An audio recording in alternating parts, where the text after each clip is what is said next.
Okey, kalau macam biasalah kita check audio dulu macam mana. Semua okey, audio yang sempurna masuk dengan okey. Kita tunggu yang lain masuk. Sekejap tengok dulu. Alright, audio sempurna. Baik, ada yang dah masuk ke? Assalamualaikum bagi mereka yang telah pun bersama malam ni tuan-tuan. Assalamualaikum kembali kepada mereka yang mungkin dah bagi salam. Hai Rani. Ya, hai Rani. Orang yang pertama menitipkan komennya. Okey, yang menaikkan komennya. Baik.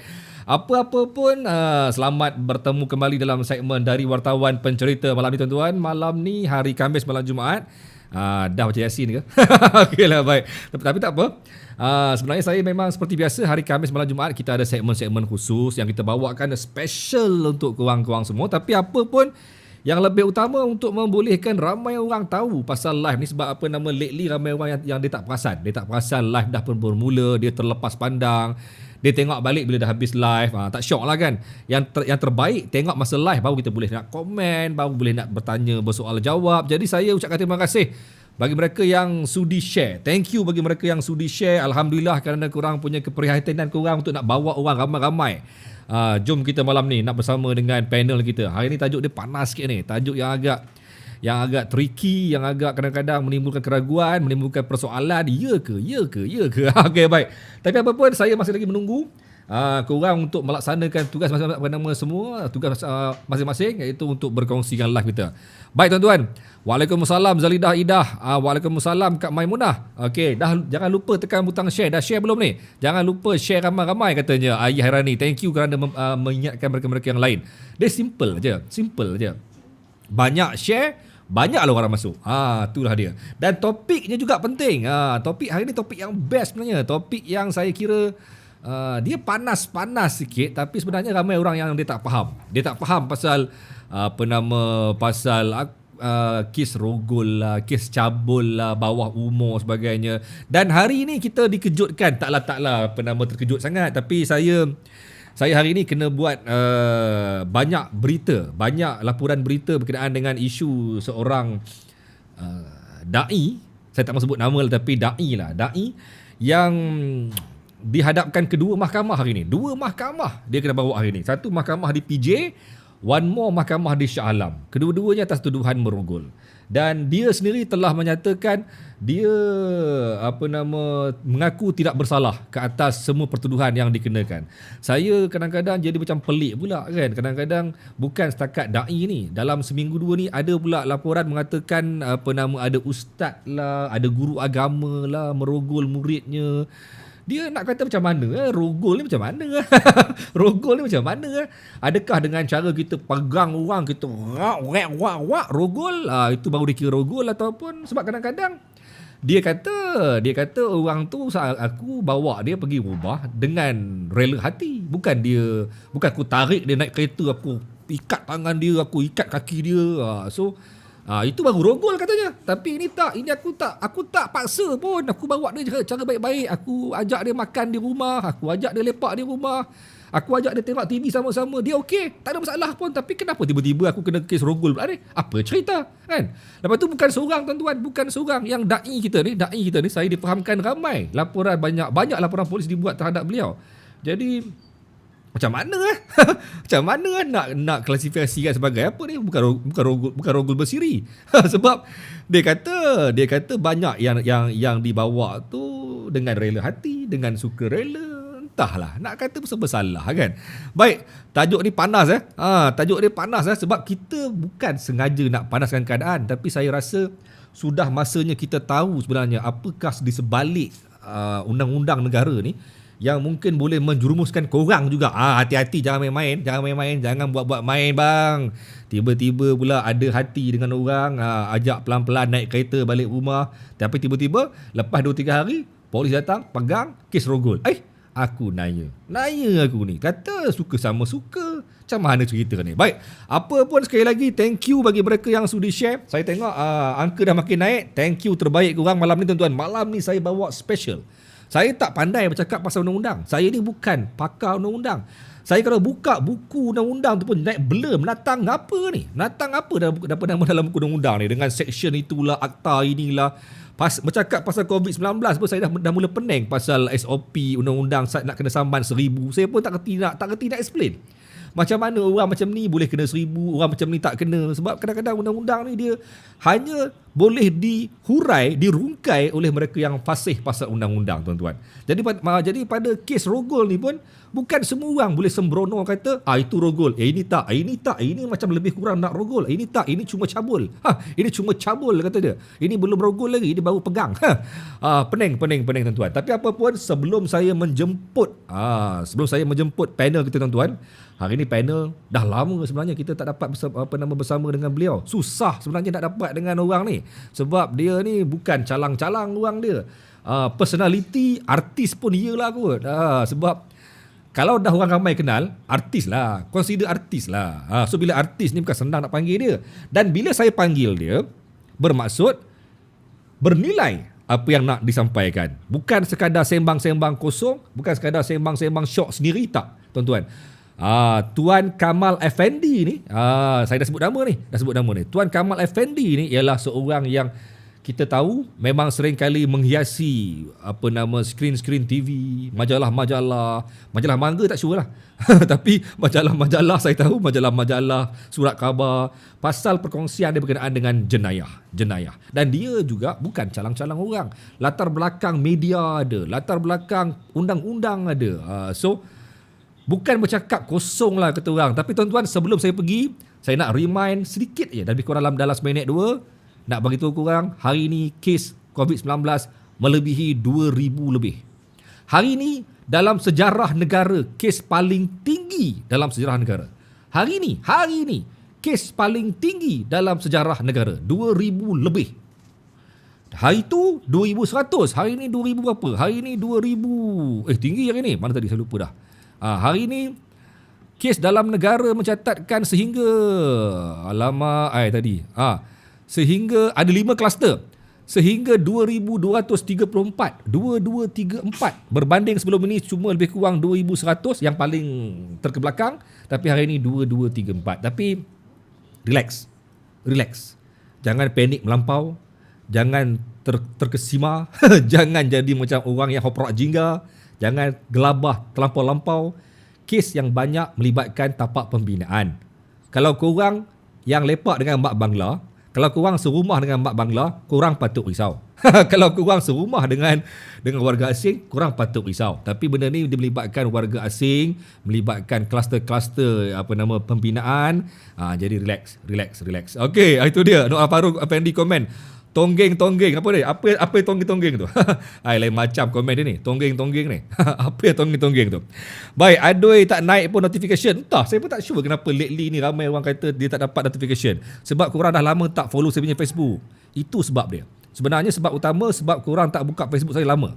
Dia kadang-kadang Facebook ni dia jahat juga. Dia cuma bagi notification bagi orang yang aktif scroll Facebook orang lain. Yang stalker. Bila korang kerap sangat, kalau korang kerap stalk saya punya Facebook, korang akan selalu dapat notification. So kerap lah stalk. Okey tuan-tuan, tak nak buang masa. Saya dah bermukadimah lebih kurang 10 minit. Saya nak mempersilakan seorang panel yang hebat. Hari ni nampak smart. Saya dah nampak dia. Hari ni dia gaya nak kata macam mana? Casanova tak? Tapi gaya mafia ni. Okey, baik. Saya mempersilakan. Assalamualaikum Tuan Kamal Effendi. Assalamualaikum Tuan. Waalaikumsalam warahmatullahi wabarakatuh. Dia punya mula. Aduh. Nak tahu apa dari saya ni?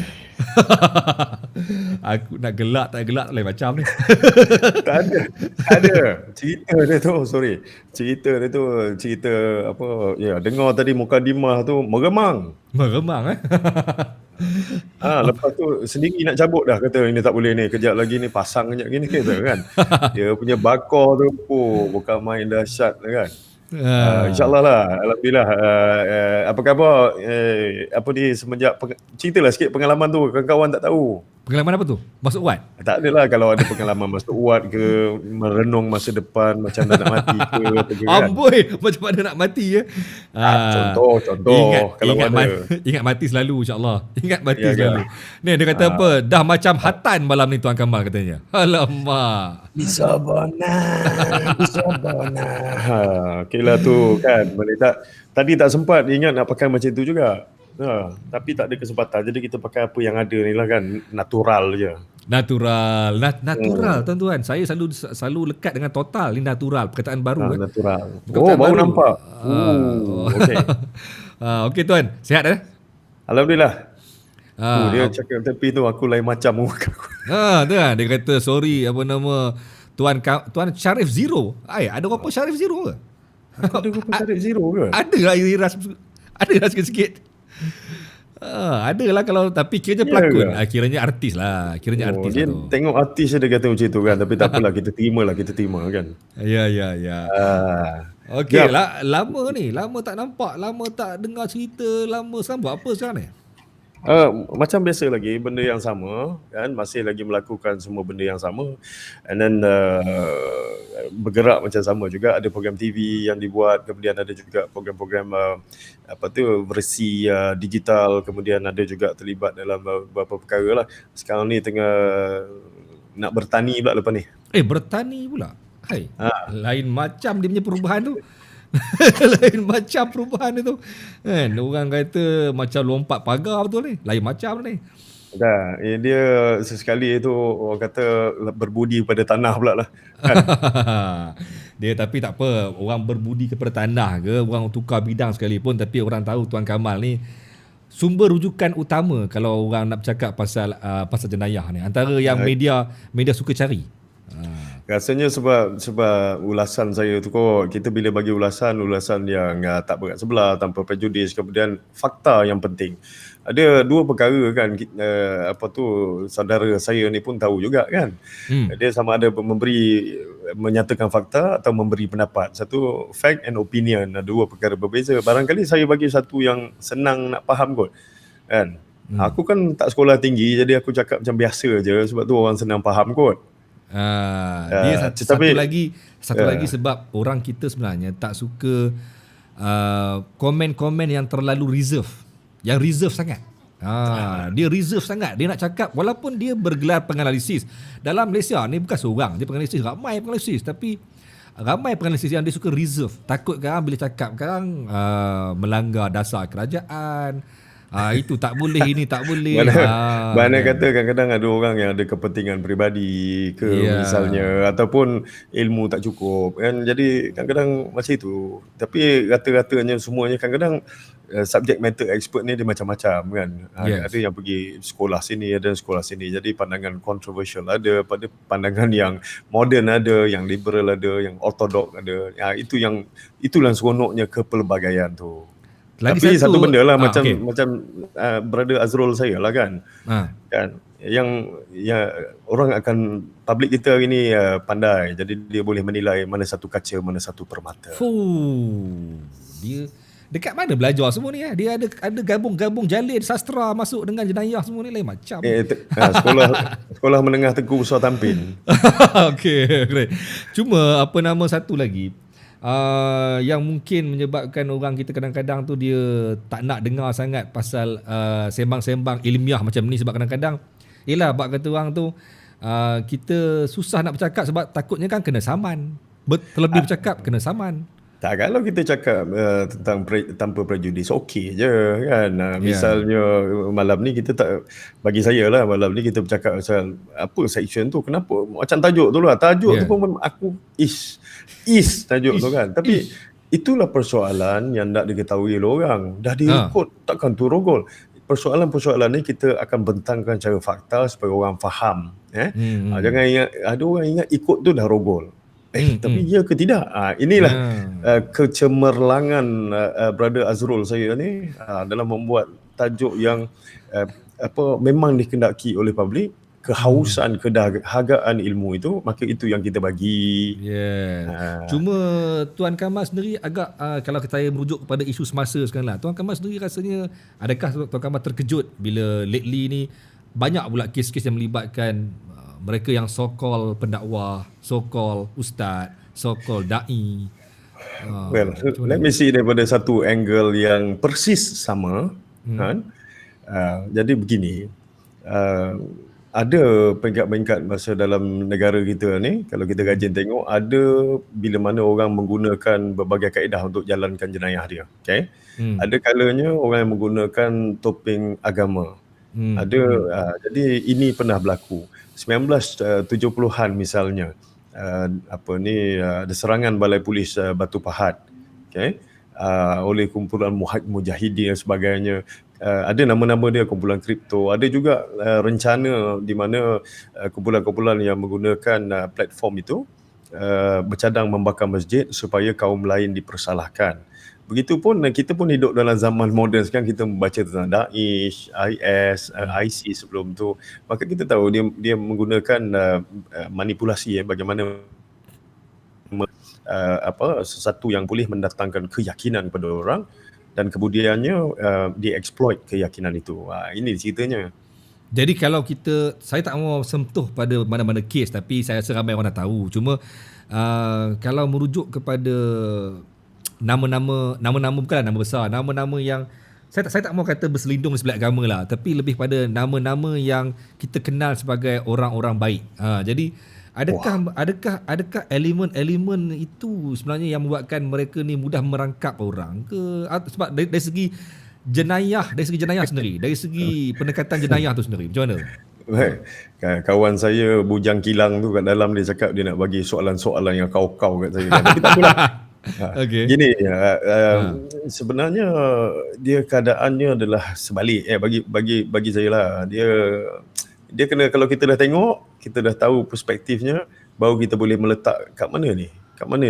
Dia ni memang ni game dia ke, kan? Dia ni memang daripada sebelumnya pun cenderung nak buat ke, ataupun disebabkan oleh glamour tu, ataupun diyakini oleh orang, dipercayai, dan confidence itu dia nampak pula jalan macam mana dia nak lepas diri. Tapi sebenarnya dalam keadaan ini bro, kebolehpercayaan orang tu yang kita patut tengok, kan? Semua orang tapi dia baik. Ya. Macam kita cakap, Azrul, contohlah, bukan nama sebenar, Azrul Afandi, kan? Kita cakap dia suka main snooker. Okay. So orang takkan percaya, dia kata takkan Tok Janggut tu ada janggut. Ini semua game ni, game props. Kan? Jadi orang tak boleh percaya. Memanglah orang tak boleh percaya. Sebab orang kita tidak menjadi mangsanya. Yes. Kita orang-orang yang dekat dengan dia. Okay. Jadi kita susah nak menerima kepercayaan itu. Tapi dalam satu hal, kalau dalam jenayah seksual ni ada dua bahagian yang orang selalu tengok, tetapi kita terlupa bahagian paling utama, iaitu bahagian ketiga. Selalu orang tengok pasal apa A ni jadi macam itu.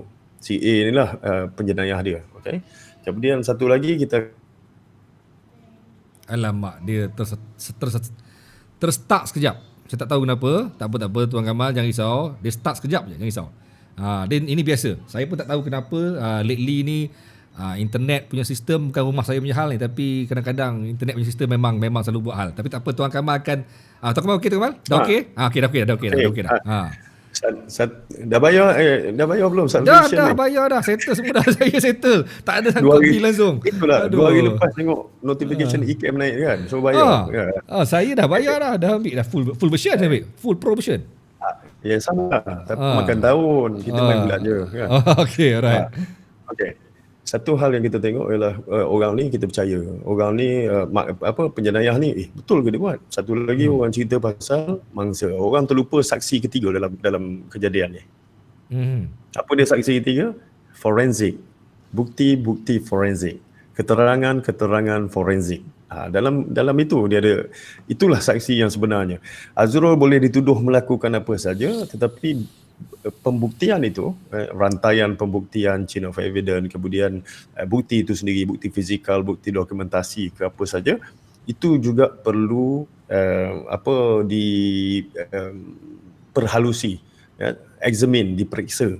Dalam kata lain, orang boleh tuduh, tapi forensik itu yang akan menyokong keterangan itu sama ada betul ke tidak berlaku. Inilah. Okey. Cuma kalau merujuk kepada sebab kebetulan bukan sebabkan dia sebenarnya, tapi disebabkan kebetulan tajuk hari ni muncul, kebetulan memang ada kes hari ni. Ada kes yang dibawa ke mahkamah hari ni kan.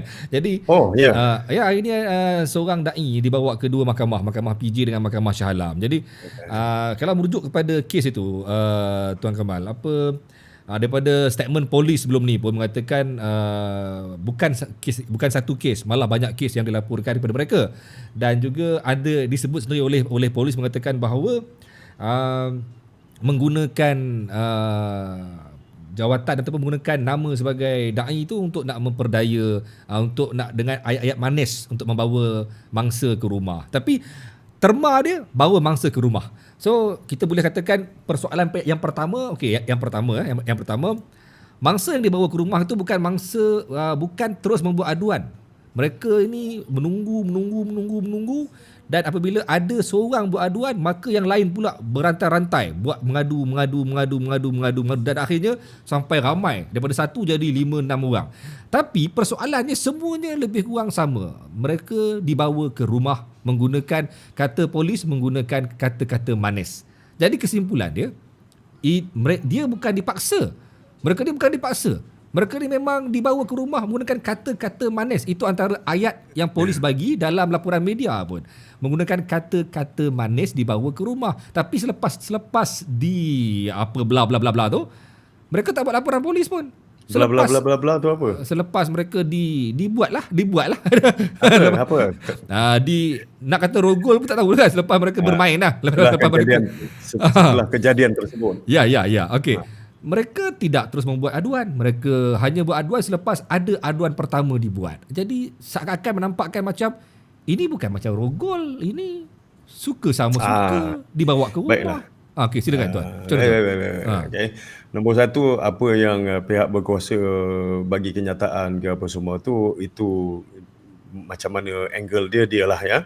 Yes. Tetapi kita berpegang tengok kepada faktanya, macam mana dia pergi rumah ni sebenarnya lah, kalau ikut kerangka tu, ia hanya menunjukkan siri-siri, okey. Dia tidak menyatakan persetujuan untuk mengadakan hubungan seksual tadi. Ikut rumah, dia nak pergi ikut rumah, okey. Right. Tetapi niat itu perlu ditunjukkan, persediaannya, percubaannya kan.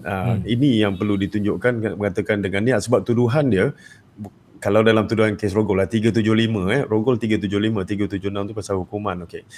Dia tak ada cakap pada sekian telah membawa seorang ke rumah sekian. Tidak. Dia kata pada jam sekian, di alamat di sekian, kamu telah dituduh melakukan rogol ini. Dia cakap pada sekian daripada restoran ABC, singgah pula bus stop Meresing, pergi kat Keluang, pergi Bandar Sempang Renggam, makan cendol, lepas tu pergi kat satu rumah rogol. Itu tak menjadi keutamaannya. Okey. Kan? Essence intipatinya adalah rogol itu. Right? Tetapi masyarakat kebanyakan dia, kita fikir dia ikut rumah tu maknanya setujulah. Normally gitulah. Kau pergi rumah Desmin, macam mana dia cakap? Kacamata kita memang macam itulah. Dia pun ikut kat rumah, dia pun ikut ni tanpa prejudis pada kes ni Yes. Okay, not specific to this case. Saya cakap kita pun fikir macam tu kan. Dia ikut kat rumah. Dia ikut kat rumah sahaja kan. Tetapi rogol tu dia bukan essence intipatinya orang tu setuju ikut rumah ke tidak. Kalau dia tak setuju, dia seret dalam rumah tu, belum jadi rogol, tu namanya colek. Okay? Ya. Okay. So kita kena faham dia punya konteks dia. Jadi kalau cakap tapi dia orang yang ini, dia yang ikut apa semua, macam baru ni juga ada kes yang melibatkan 6 orang sekali semua. Tapi dia yang ikut tu, biasalah babe, kadang-kadang yang cerita pancing tadi menarik untuk saya lah. Ada dulu ni pengalaman masih bekerja dululah. Okay, dia cakap nak singgah rumah kejap, nak sembahyang asar, bolehlah kita berjamaah sama-sama. Okay. So dia ikut dengan niat, dia ikut dengan harap, dengan kefahaman nak solat jemaah lah. Okay. Dia punya naivety tu, naif. Yes. Kadang dia percaya sangatnya tu. Jadi pergi dia ikut sana, lepas tu kena rogol Okay. Tadi ikut rumah, memanglah bodohnya pergi ikut rumah. Memang betul lah tu. Tetapi bagi membuktikan the fact of the matter, the crux of the matter tu ialah rogol tadi. So itu yang kita kena malam ni, kita mengaji kitab apa yang dinamakan rogol supaya kita clear tentang ni. Itu soalan saya yang saya nak pergi ni. Maksudnya okey, saya dah mula faham. Ikut pergi rumah tidak semestinya bersedia untuk buat hubungan seksual. Okey, dia nak pergi rumah mungkin dengan alasan nak pergi solat bersama-sama ataupun mungkin rawatan. Okey, so dia mungkin sedia kerana mungkin ditawarkan sebarang rawatan sebagainya. Okey, tapi now terma rogol tu sendiri. Adakah rogol bermaksud paksaan? Maksudnya dipaksa. Memang bila berlakunya paksaan baru dipanggil rogol. Silakan tuan. Merujuk kepada kitab Kanun Keseksaan Seksyen 375 sebagai panduan. Aku bersyair nanti dengan kau kan. Okay. Itu dah cakap tu saudara Zairo, unsur-unsur animistik tidak diterima sebagai bukti. Itu dia kata boleh tak ilmu hitam boleh jadi punca kes rogol atau liwat. Macam mana nak buktikan ada jin terlibat dalam kes ni ke apa semua kan.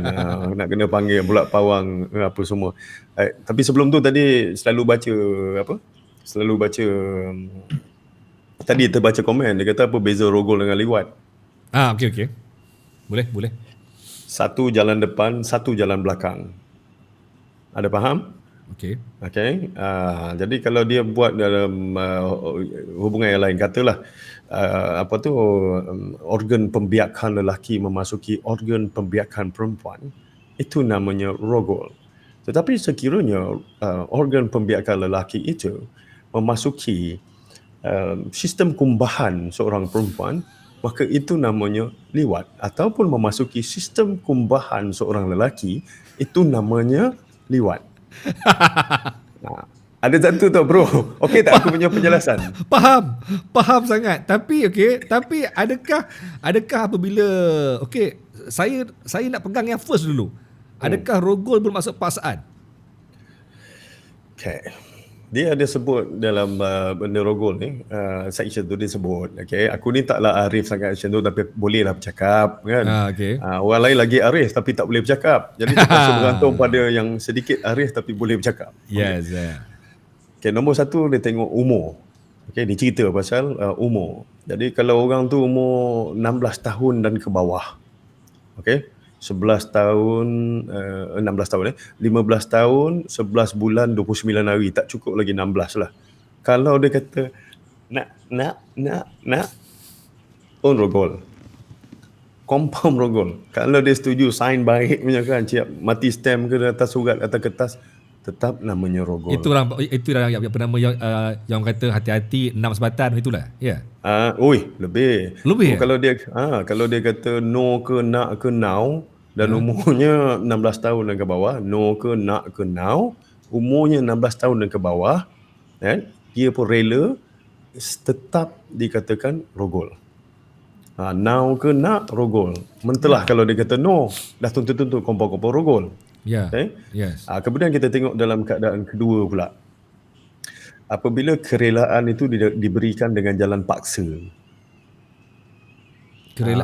Kerelaan dengan jalan paksa. Rela tapi paksa. Itu esensi itulah kerelaan tadi. Dalam rogol tu kerelaan, okey.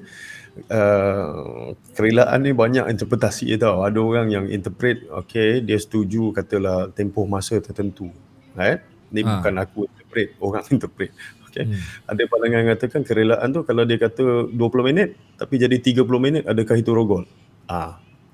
Baik, kita pergi test case, banyak test case yang lain yang menunjukkan benda-benda yang pelik. Tadi dia setuju pakai sarung, lepas tu tengah-tengah dia buka pula sarung pencegah kehamilan. Rogol ke tidak? Ni benda-benda teknikal ni perhalusi lah kan. Kemudian bila cakap pasal yang tadi kerelaan jalan paksa, dia kata tak nak tahu pisau. Dia senyum ke dia menangis ke, tetap namanya rogol. Okay. Kalau awak tak mau dengar cakap saya, video awak hari tu tidur kat tempat kerja, saya akan bagi bos. Awak pernah fikir pasal hilang kerja? Oh, tidak. Tidak. Drama lah malam ni. Contoh aku bagi macam tu kan. Okey, cun. Kerelaan daripada jalan empat orang senang faham, okey. Yes. Tapi kejap lagi aku refer lagi, tapi nak minta maaf sikit ni bro. Ada orang yang tak faham tau, dia bila dia orang cakap ni luar tabi'i. Okay. Orang selalu ingat luar tabi'i sistem kumbahan aja. Tak. Mana-mana orang melakukan hubungan seksual dengan haiwan misalnya. Dia tengok lembu tepi jalan kan. Lembu ni sting, kau tengok lembu ni sting. Okay. Itu pun nama luar tabi'i. Kemudian menggunakan mulut pun namanya luar tabi'i. Okay. Jangan fikir luar tabi'i tu ni mesti tak. Kalau belakang tu dia nama liwat. Okay. Ya, kalau memasuki dari depan itu namanya rogol. Kalau dia guna mulut luar tabi'i. Kalau mulut pun dah luar tabi'i, mentelah lagi dagu ke ketiak kan. Sama juga. Aku bagi contoh je. Okey. Alright. Okey. Ni apa ni? Jangan gunakan perkataan kumbahan, guna donat. Donat. Tak apalah, kita abaikanlah donat. Saya faham tapi kita abaikanlah. Aku tak faham. Dia orang ni dah aku mula faham lah. Dia orang ni suka topik-topik macam ni, tapi kita nak belanja lebih-lebih sangat pun bahaya. Okeylah. Tak apa. Alright. Okey. Jadi kemudian kita tengok benda-benda ni. Kanun keseksaan itu adalah berkenaan dengan jenayah seksual rogol. Kalau spesifik kita cakap rogol, dia berkenaan kanun keseksaan. Kemudian dia juga ada disebut misalnya memperdagangkan manusia. Okay? Dia paksa jual jadi pelacur apa semua, yang itu pemerdagangan manusia. Ada juga yang bawa pelindungan wanita dan kanak-kanak. Dia banyak. Tapi intinya rogol tu, supaya tak salah, izinkan aku merujuk lah. Aku ni bahasa Malaysia 7 je kan. Kalau aku cakap sendiri kan orang tak faham. Aku cakap seorang lelaki, ingat undang-undang ni, jangan pula lelaki yang menonton malam ni undang-undang berat sebelah apa semua. Kenapa? Sebab kalau misalnya perkataan rogol ni di negara kita hanya melindungi wanita sahaja. Katalah Azrul jalan tiba-tiba ditarik di semak oleh 6 orang perempuan. Okay? Azrul buat report, kita tak ada penentukan rogol tu adalah seorang kalau lelaki gitu. Jadi hati-hati Rul. Kau lepas ni lalu semak-semak jalan, kau jaga-jaga. Tapi selalunya lelaki dia rela. Itu masalah dia. Selalunya lelaki dia rela. Itulah masalah. Kau tu kau pun cukup. Aku dah cakap dah. Okey, teruskan. Belawak. Perbezaan rogol, aku nak satu-satu sebelum aku pergi kan orang confuse lagi kan. Aku dah cakap pasal rogol tadi macam mana. Okay. Liwat tu kat mana. Kemudian luar tabi'i tadi mana. Ni seorang lagi tanya, Ahmad Shah Sujud Syukur, nama kau panjang. Perbezaan rogol dengan cabul. Rogol hendaklah berlaku kemasukan di antara organ pembiakan laki-laki ke dalam kepada organ pembiakan wanita. Itu nama logol. Okay, rogol. Itu cabul lah. Kalau you masuk jari ke, okay?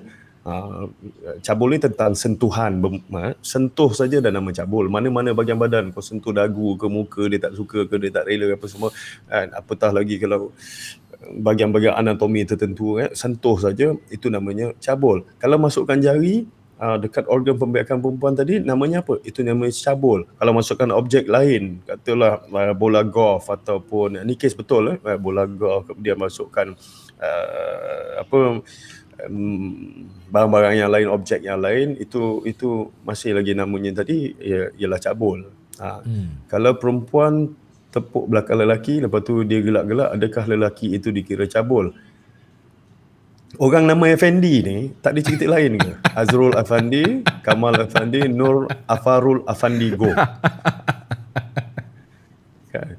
Okey, dia gelak-gelak, adakah lelaki itu dikira dicabul? Kalau perempuan tepuk bontot lelaki, lepas tu dia gelak-gelak, perempuan tepuk bontot lelaki. Aku tengah jalan, ada orang tepuk. Adakah lelaki itu dikira cabul? Dikira dicabul lah. Maksudnya dicabuli. Dicabuli. Betul? Ya. Oh, maksudnya tak ada terma perempuan rogol lelaki, tapi ada terma perempuan cabul lelaki. Ada. Lelaki sentuh lelaki. Senang cerita dia macam inilah lebih kurang Lelaki sentuh lelaki, perempuan sentuh perempuan. Lelaki sentuh perempuan, perempuan sentuh lelaki, itu namanya cabul. Kalau rogol spesifik yang dilindungi adalah wanita mengikut undang-undang kita. Di luar negara ada lindung lelaki. Lelaki rogol lelaki ke, perempuan rogol lelaki ke, di luar negara ada undang-undang itu. Pada kita dia cakap tentang wanita yang menjadi mangsa. Okay? Yes. Okay. Supaya tidak berlaku khilaf, izinkan anda untuk meneliti. Ini ya. Seorang lelaki adalah dikatakan melakukan rogol. Aku dah macam Pak Maun kan baca hikayat. Jika ia kecuali dalam hal kecuali bersetubuh dengan seorang perempuan dalam keadaan yang termasuk di bawah mana-mana perihal berikut. Bertentangan dengan kemahuan perempuan itu. Bertentangan dengan kemahuan dia. Dia tak nak lah. Kau nak juga. Dia tak nak. Kau tonyoh juga. Dia tak nak. Kau tonyol juga. Okay? Supaya nak bagi dia cakap nak tu kan. Itu bertentangan dengan kemahuan. Tiada kerelaan wanita itu. Tipa tak nak. Tolonglah Jeff. Tipa tertipu. Okay, misalnya tiada kerelaan, dia tak rela. Benda berat kena bagi ringan orang bawa dia belajar. Yes. Okay, tak ada kerelaan.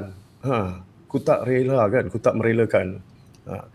Kemudian dengan kerelaan perempuan itu, tetapi kerelaan didapati dengan mendatangkan kepadanya ketakutan mati atau cedera.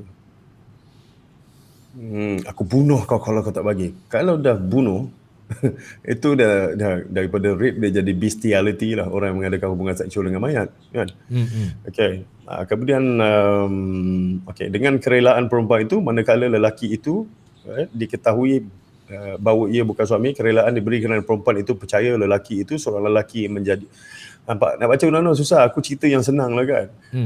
Dia ingat tu laki dia yang sah, dia ingat tu laki suami dia yang sah dari segi undang-undang. Jadi sebab tu dia rela selama ni.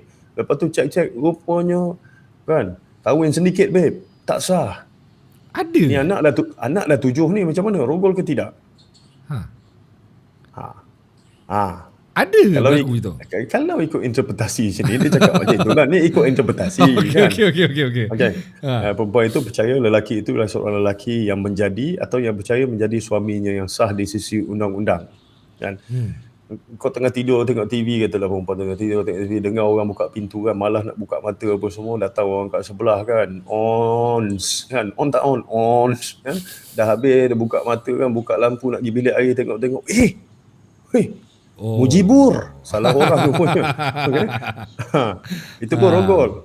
Walaupun pada masa kejadian tu dia bersungguh-sungguh kata kan, bersekongkol, tapi dia tetap rogol. Dia ingatkan laki dia kan. Ni pemahaman aku ingat sekolah tadika je pasal undang-undang ni. Tapi logik lah. Maksudnya dia masa berlakunya aktiviti seksual tu dia rela sebab dia ingat suami dia. Kan dia rela. Babe, rumah blackout, air tak ada 3 hari, peluh pun bau dah sama lah kan. Jadi tak tahu kan. Tiba-tiba nak pergi bilik air tu bakar lilin, orang lain. Okay? Jadi tadi macam redha, pasrah. So adakah dia rogol? Ya. Ikut interpretasi saya, dia kata ya. Pada bila masa tolong semak dengan pengamal undang-undang apa semua supaya mereka lebih arif dan cekap dalam ni ya. Lepas tu dengan kerelaan, ni best. Dengan kerelaan, jika masa beri kerelaan tu tak boleh faham jenis dan akibat. Okay. Akibat mengenai apa yang diberi kerelaan, dia kata setuju. Okay. Kita main doktor-doktor injek. Kejap lagi kita kena tunjuk macam mana nak injek, contoh. Ataupun di bawah pengaruh alkohol, okey ataupun di bawah pengaruh dadah kan, okey boleh kau pun rakam. Sebab perempuan tu cakap boleh, tapi masa tu dia dah kena tuba dengan Aramin ke kan. Jadi pada masa tu dia tak tahu jenis dan akibat kerelaan itu, dan that is nama rogol. Walaupun hang record kita rela kan apa semua, it is one of the elemen yang ada dalam tu. Kemudian dengan kerelaan perempuan itu, apabila kerelaan didapati dengan menggunakan kedudukan yang berkuasa ke atas perempuan itu atau atas sebab hubungan profesional. Kau penjaga, okay, ataupun bos kat tempat kerja. Kalau awak nak naik grade daripada Y20 okey, ke atas, kalau awak tak patuh apa saya cakap, silap-silap awak naik Y suku aja. Okey, okey, okey. Contohlah kan, okey. Ha. Maka pada masa itu, ini pun disebutkan sebagai salah satu daripada apa yang dikatakan rogol lah. Saya perempuan bawah 16 tahun ni confirm lah tadi Ya, kita cakap yes, 16 yes. tahun itu rogol. Okey. Hmm. Lepas tu yang dinamakan persetubuhan yang perlu bagi kesalahan rogol, persetubuhan yang perlu ingat dia kena ada persetubuhan. Kalau belum sampai di jenang pintu tu, contoh jenang pintu tu, ahli setan baru on the way, belum sampai, tak dapat masukkan, berdiri di tangga pun tidak, katanya kan. Tak rogol. Cabul lah.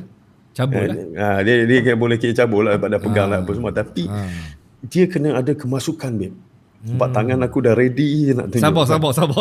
Orang faham. Orang faham. Orang faham. Orang faham. Okey, lepas tu lelaki normal pernah tak dirogol wanita atau dirogol queen malam? Ai Hairani. Pernah. Ada seorang lelaki dia pecah satu pub di Rusia. Owner pub ni semua perempuan. Jadi dia dapat tangkap dan dia simpan dia 3 hari jadi hamba seks. Dia dirogol berkali-kali pada masa itu. Yes. Itu di Rusia. Jangan pula ramai yang dengar nak pindah Rusia dah. Okay. Lepas tu seorang yang memperolehi injangsi menyekat suami dia dan melakukan persetubuhan. Okay. Dia tengah berpisah. Okay. Ada ni, lepas tu pada masa dia bercerai tu, pemisahan kehakiman, ada satu dekri kan, yang belum mutlak lagi tapi mengatakan kena tinggal berasingan. Dia datang juga, dia ons kan. Makanya dalam ini pun dia cakap tentang huraian itu. Baik. Kalau dalam perkahwinan yang sah tidak, tapi pada masa dia ada kadang-kadang tertentu tu dia jadi di situ. Kemasukan adalah memadai. Dia intipati kepada rogol, dia mesti ada kemasukan. Jadi kemasukan yang mana dia kata? Sufficient penetration. Kemasukan yang memadai. Ini pun selalu orang bila nak tolong mangsa rogol ni, kita cerita dalam konteks nak tolong mangsa rogol lah. Bila cakap saya kena rogol, tipah kena rogol. Kau janganlah pergi tanya dia, tipah minta maaf cakap saya kira semua dah lepas 18 tahun yang mana belum 18 tahun, tak cukup 18 tahun Minta sila keluar lah. tinggalkan dulu. Okay. Ini kita nak cerita dulu bab ni kan. Yes. Tipah tadi tertipu, pergi jumpa tipah. Okey tipah, ni aku kena tanya kau sebelum aku bawa kau pergi balai ni. Dia masuk sikit je ke suku ke orang Negeri Sembilan, masuk suku je kau kan, ke setengah ke habis, sekali ke banyak kali dia celupnya tu. This one tak payah tanya, sebab syarat utama dia masuk. Dia dah masuk je tu, itu dah kira rogol. Dia tak kira berapa dia kena masuk habis ke masuk separuh, tidak. Kemasukan sufficient kemasukan yang memadai. Sufficient penetration yang kita nama rogol. Mungkin bahagian kepalanya dia dijengah aja pun, kalau aku lah, kalau aku punya pemahaman, jengah pun dah kira rogol dah. Okey. Alright. Okey lah, dia suka katalah tadi. Ramai orang cakap dia suka sama suka ni. Suka sama suka ni yang mana? Kan? Itulah saya sebelum pergi pada suka sama suka tu.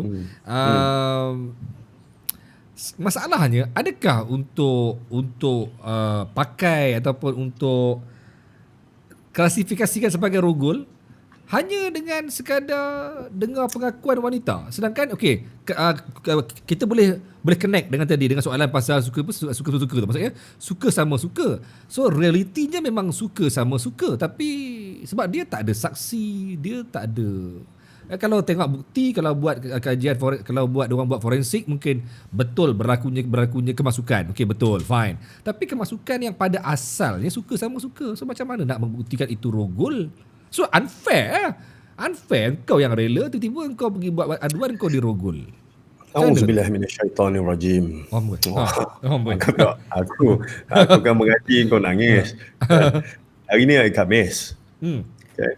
Kepada pendengar-pendengar, penonton-penonton semua ni, tolong pergi tengok Yasin. Okay? Yasin, dalam Yasin ni ada satu bab. Dia kata apabila mulut mereka dikunci, tangan mereka dibelenggu, kaki mereka menjadi saksi. Okay? This is forensic. Kalau kita buat tangan kita macam ni, kita mungkin tak nampak apa-apa. Tetapi di bawah pemeriksaan mikroskop, maka akan nampak sel-sel, akan nampak apa semua, dan benda-benda ini yang membantu. Luka pertahanan, tak ada orang rogol yang aku nak rogol kau. Tak ada. Okay? Tak ada menyerah-nyerah macam tu. Dia mesti melawan juga kan. So, kesan-kesan cakar, kesan-kesan luka pertahanan ini boleh dibuktikan. Lebam misal abrasion, melecet, ya. Semuanya nampak. Sebab dalam sejarah yang saya tahulah kan, orang kecuali kau tak sedar ke kan, tu lain lah. Tapi dalam sedar dia akan fight. Seorang perempuan ni akan fight gila-gila babe. Jangan kata tomoy kan, 4 kaki naik babe. 4 kaki naik. Bukan 2 kaki, 4. Lepas tu dia akan fight, dia akan cuba untuk struggle untuk menjaga dirinya, maruahnya. And then kat situlah yang dia boleh tengok kesan-kesan forensik itu kan. Kemudian ni clinical akan buat. Kemudian dia juga akan check juga dekat alat kelamin dia kan. Kalau misalnya ada bulu asing ya, misalnya dah keluar situ, atau bukti-bukti biologi. Kemudian di pada kemaluan tu akan dibuat juga pemeriksaan dengan kit rogol yang ada. Maka dia akan ambil spesimen itu, spesimen dia akan tengok kesan koyak. Sebab ginilah Bil, benda kalau kering, kau tusuk juga, mesti ada kesan melecet ke apa. Rogol ni bukan macam persetubuhan biasa. Dia dan lagi, dia ada basah lagi apa semua. Ni tak ada. Kadang-kadang dia sengkap on. Okay? Maka di situ kesan-kesan kecederaan tu yang betul. Dan ada yang kata kenapa ramai dengar macam mana aku nak cakap aku dah lupa aku nak cakap apa, sebab aku ternampak kat situ Amran Sulong punya komen. Dia tulis, Cikgu Azrul suka je dengar kemasukan memadai. Tak ada. Jap, apa nama tuan? Saya nak respon jap ni. Ada seorang ni dia komen, dia kata apa nama, cikgu you nampak macam masuk sebelah laki-laki. Bukan saya masuk belah laki-laki, tapi itulah dia cara wartawan bertanya. Dia akan provokasi. Janganlah korang memang kalau saya tak bagi soalan-soalan provokasi begini, maka tak dapatlah jawapan yang tepatnya kan. Sebab dia kena berdasarkan pada situasi. Bukan saya sengaja nak bela lelaki. Bagi saya rogol tetap kena didakwa dengan sebaik-baiknya. Mesti. Cuma itulah dia cara wartawan kena faham. Okey, cuma saya faham tadi maksud Tuan Kamal kata apabila berlakunya forensik ataupun CSI punya ujian, memang akan dapat dilihat berlakunya paksaan. Tapi kalau rujuk kepada tadi kitab yang Tuan Kamal baca pada awal tadi pasal beberapa elemen-elemen rogol, termasuklah janji-janji palsu, termasuklah macam unggutan, macam engkau tak naik pangkat, engkau kalau kalau engkau tak bagi aku buat ni, engkau tak naik pangkat. So benda tu kelihatannya bukan seperti force, bukan seperti physical force. Dia dengan rela sebab engkau sedia beri maruah engkau untuk naik pangkat. Tapi kemudian kau buat aduan, kau dirogol. So macam mana lah nak membuktikan tu kan? Ni ramai yang telan air liur kat luar sana. Aku tak tahu kenapa lah. Dia orang kecoh ke, dia orang haus ke apa. Tapi aku nak jawab satu soalan ni boleh. Dia kata ini betul. Mesti time suka sama suka tu. Okay, deal on. Sekali lelaki tu dah dapat tu belah, banyak bagi alasan. Apalagi perempuan tu terus report rogol. Ini keadaan yang betul loh. Nak bila dah hamil kan, bila dah ngandung, dah buat report rogol. Nak tutup malu lah cover line tau. Okay. Well, you boleh cakap apa saja, tapi bila kita tadi dah cakap pasal kering dengan basah tadi, pasal bila dia melakukan persetubuhan ini, dia kesan-kesan tu dapat buat tengok jangkaan luka lama ke, kesan kecederaan baru ke ya. Kemudian boleh diberi macam timeline lah. Ini antara sekian hari bulan dengan sekian hari bulan. Bulan berapa dia ada berlaku ni sebab kecederaan lama. Kemudian koyakan yang berlaku. Kan? Misalnya pada hymen tu ada koyakan, dia bergulung ke belakang ke, cara dia koyak, kedudukan koyak dia tu pun penting. Tapi ada part yang aku tak boleh kongsi lah malam ni sebab itu nanti orang nak rogol dah belajar pula kat mana kan. Betul. Kita pula bagi dia ilmu baru pula. Kita bagi tahu yang lebih daripada biasa informasi ni. Aku suka kau ni sebab kau selalu bercerita lebih daripada biasa tau. Kira-kira kalau dalam perkataan kanun tu luar tabi'i tau.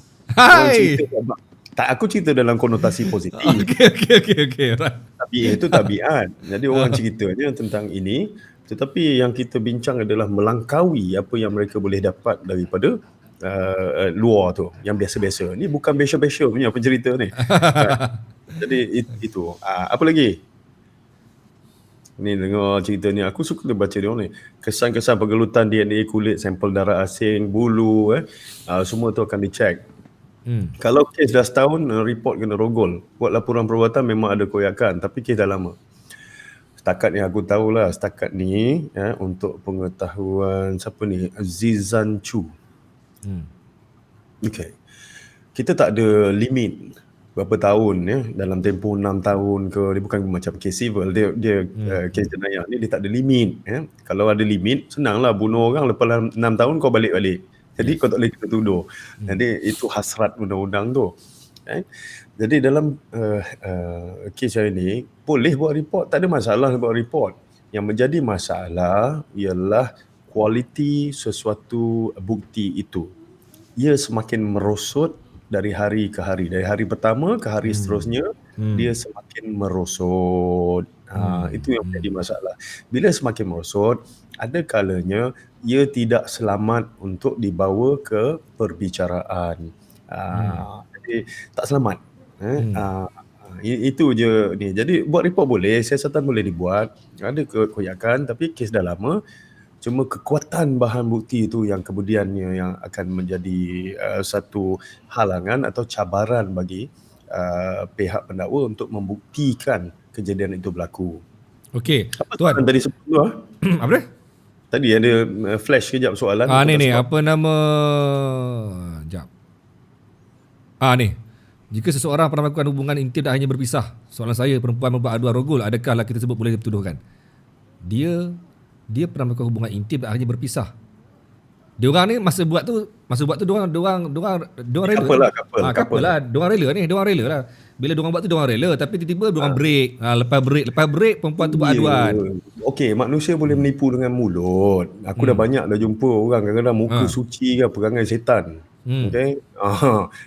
Ya muka suci, muka malaikat perangai setan. Kalau kepada soalan tadi, dia boleh buat report.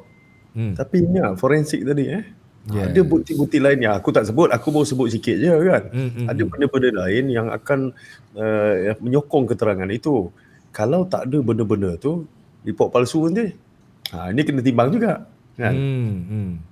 Tengok dia kata aku buat. Lepas tu tengok dia kata Effendi. Kata orang pun tangkap Gamal Effendi. Itu Afarul Effendi. Okay. Alright. Satu je. Okay, right. Kalau kena rogol, perempuan tu pergi mandi, lepas tu seminggu pergi buat report, ada kes boleh dituduh di mahkamah. Tuduhan atau tidak ni bergantung kepada timbalan pendakwa raya. Dia tengok siasatan, kalau tak kemas, dia suruh kemaskan lagi, dapatkan barang bukti, perubatan, dan kemudian baru dia akan bagi setuju untuk buat aduan, buat perbicaraan atau tuduhan berikut. Tapi yang mustahak, kalau ada kena rogol, tak payahlah mandi kan. Di baju tadi nak tahu dynamo apa semua kan, cuci lagi bersih no. Itu akan membantu kes anda.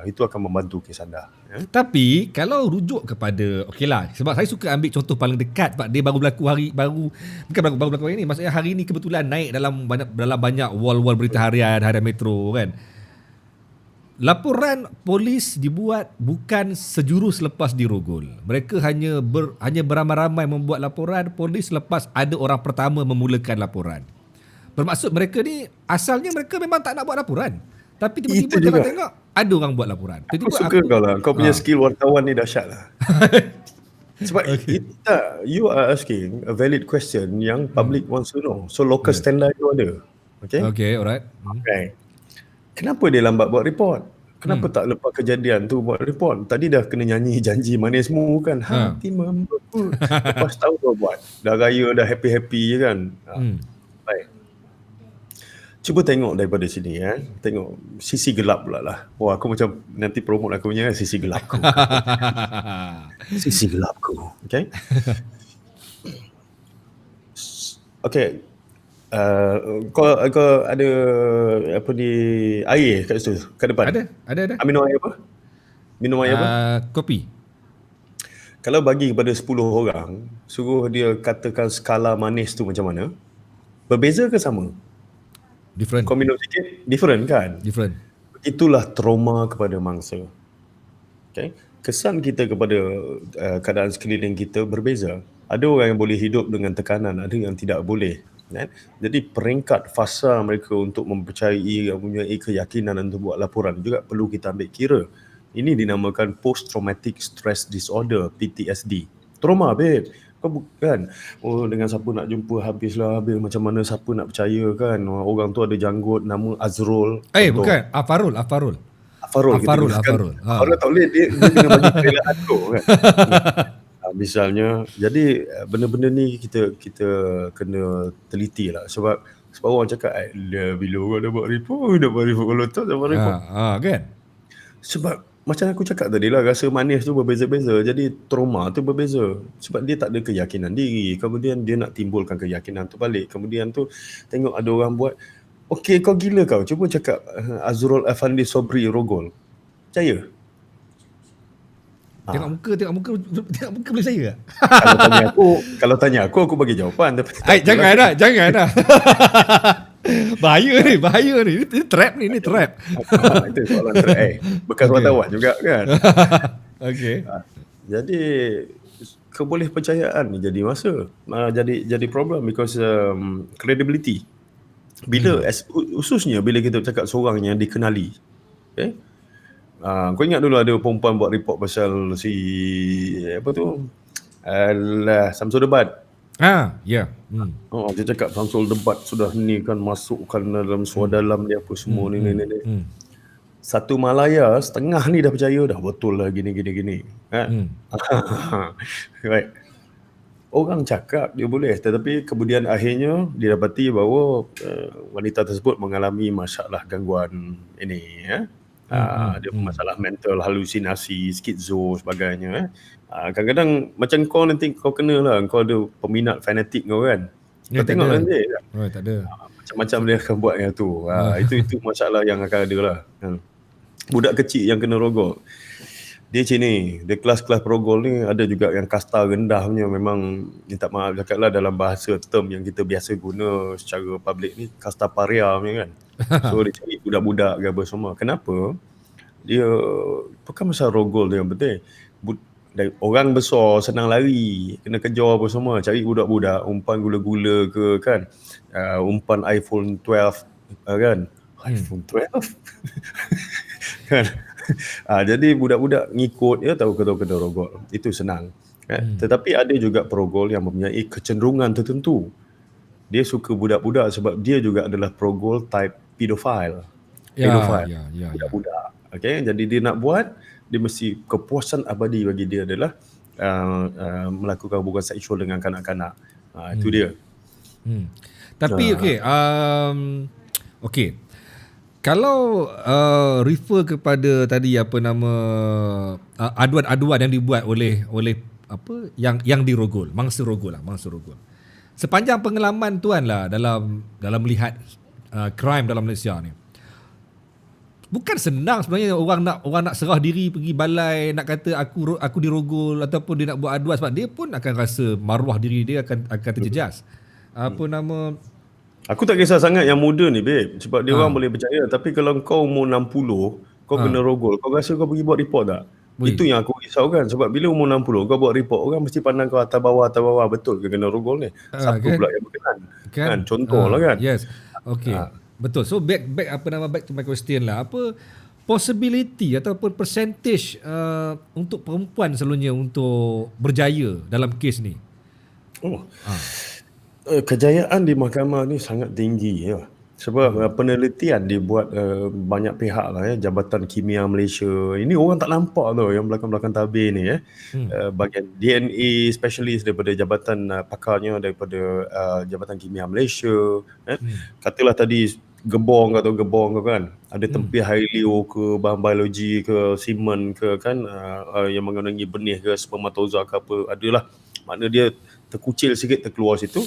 Benda-benda ni akan detect oleh pegawai penyiasat. Kemudian dia hantar kepada Jabatan Kimia Malaysia. Okay? Situlah dia akan buat swab, test apa semua.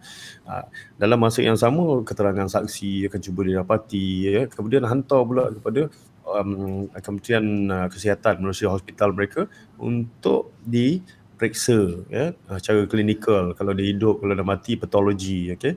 Untuk diperiksa sama ada rogol atau tidak. Jadi kita harus ucap terima kasih kepada tiga-tiga pihak yang teliti dalam melakukan kerjanya sehingga prosecution tu berjaya, dakwaan itu berjaya dan menghasilkan jatuh hukum yang tinggi lah. Malaysia ramai tapi dia berjaya lah, lebih senang macam ni lah, lebih daripada 50%, 60-75% tu conviction rate tu lah yang ada dalam kes-kes jenayah seksual ni, khusus bagi kes yang mempunyai bukti yang kuat tu lah. So normally kalau secara psikologi jenayahnya pun, kalau kata orang perempuan pergi ke balai membuat laporan aduan dia dirogol, possibility memang betul dia tu dirogol memang tinggi lah. Well, polis atau penyiasat ni, saya tidak bercakap bagi pihak polis, saya cakap pengalaman saya dalam polis. An investigator, ya, dia mempunyai open mind. Okay? Kita mempunyai open mind. Bila orang membuat report, kita harus menerima, mendengar aduannya tadi, tetapi ia hendaklah disokong oleh bukti-bukti undang-undang, kerana bukti ini yang akan menyebabkan sama ada berjaya atau tidak, tumahan yang dibuat tadi betul atau tidak, membuktikan seorang bersalah atau melepaskan seorang daripada tuduhan itu. Maka ia harus diuji. Setiap fakta hendaklah diuji. Daripada situ barulah you dapat tengok, okey, ada alasan munasabah bahawa kejadian telah berlaku dan tangkapan dibuat. Maknanya siasat dulu, dah habis siasat, barulah pergi tangkap masuk pergi riman kalau siasatan tak dapat dihabiskan dalam tempoh 24 jam kan. Jadi ini apa yang terjadi dalam siri-siri itu. Jadi dalam tu dia kata okey, so konsistennya apa di sini? Konsistennya adalah kerelaan, ya. Aku hari tu ada baca lah kan. Aku nasihat juga sebab dia cakap macam ni, kau bila take kes-kes yang seksual ni kan, perempuan tu kat atas, dia kalau dia kat bawah tu rogol, kalau dia kat atas ada dengar tu. Betul? Aku meluat babe. Aku sebenarnya meluat benda tu kan. Nampak macam kelakar lah. Yelah, kan? betul lah. Tetapi rogol ni satu yang sensitif. Kau tak rasa penderitaan bangsa tu, tak pernah tengok bangsa rogol depan-depan, kau tak tengok macam mana dia tak mau hidup, kau akan cakap lah kalau kat atas. Tapi itu adalah interpretasi dangkal. Okay? Besok kalau kena kat keluarga kau orang, kau cakap lah benda yang sama. Kau nak Kamal Effendi tanya, adik tadi kat atas ke kat bawah? Apa kau rasa kalau macam tu? Sensitivity kena jagalah kan. Sebab kalau orang besar kau boleh faham, kalau budak kecil kena rogol. Jadi aku rasa terganggu sikit, tergendala sikit pemikiran rasional aku bila orang persoal kedudukan seorang wanita tu. Ya. Dia bukan masalah kedudukan, dia masalah ada kerelaan kan. Kalau dia rela, okey, tapi kalau dia tak rela, dan itu namanya rogol. Tak kira lah atas bawah lah. Tak rela atas bawah ke macam mana pun. Aku pula mengesan ketakutan dalam suara kau. Ada kacau. Okeylah, yang kau nampak tu rakaman seorang perempuan duduk kat atas, katalah dia senario. Yes. Nothing prejudicial kepada mana-mana kes. Kau ada video satu record perempuan duduk kat atas. Macam mana? Rakaman aku semua ni. Orang nampak yang sebelah sini. Okay? Tangan yang sebelah sini kata pegang chainsaw lah, apa hal pergi bawa chainsaw kan, dia bawa pisau lah kata, screwdriver apa lah, atau dia bawa satu botol acid ke, atau dia bawa apa-apa senjata lah ya.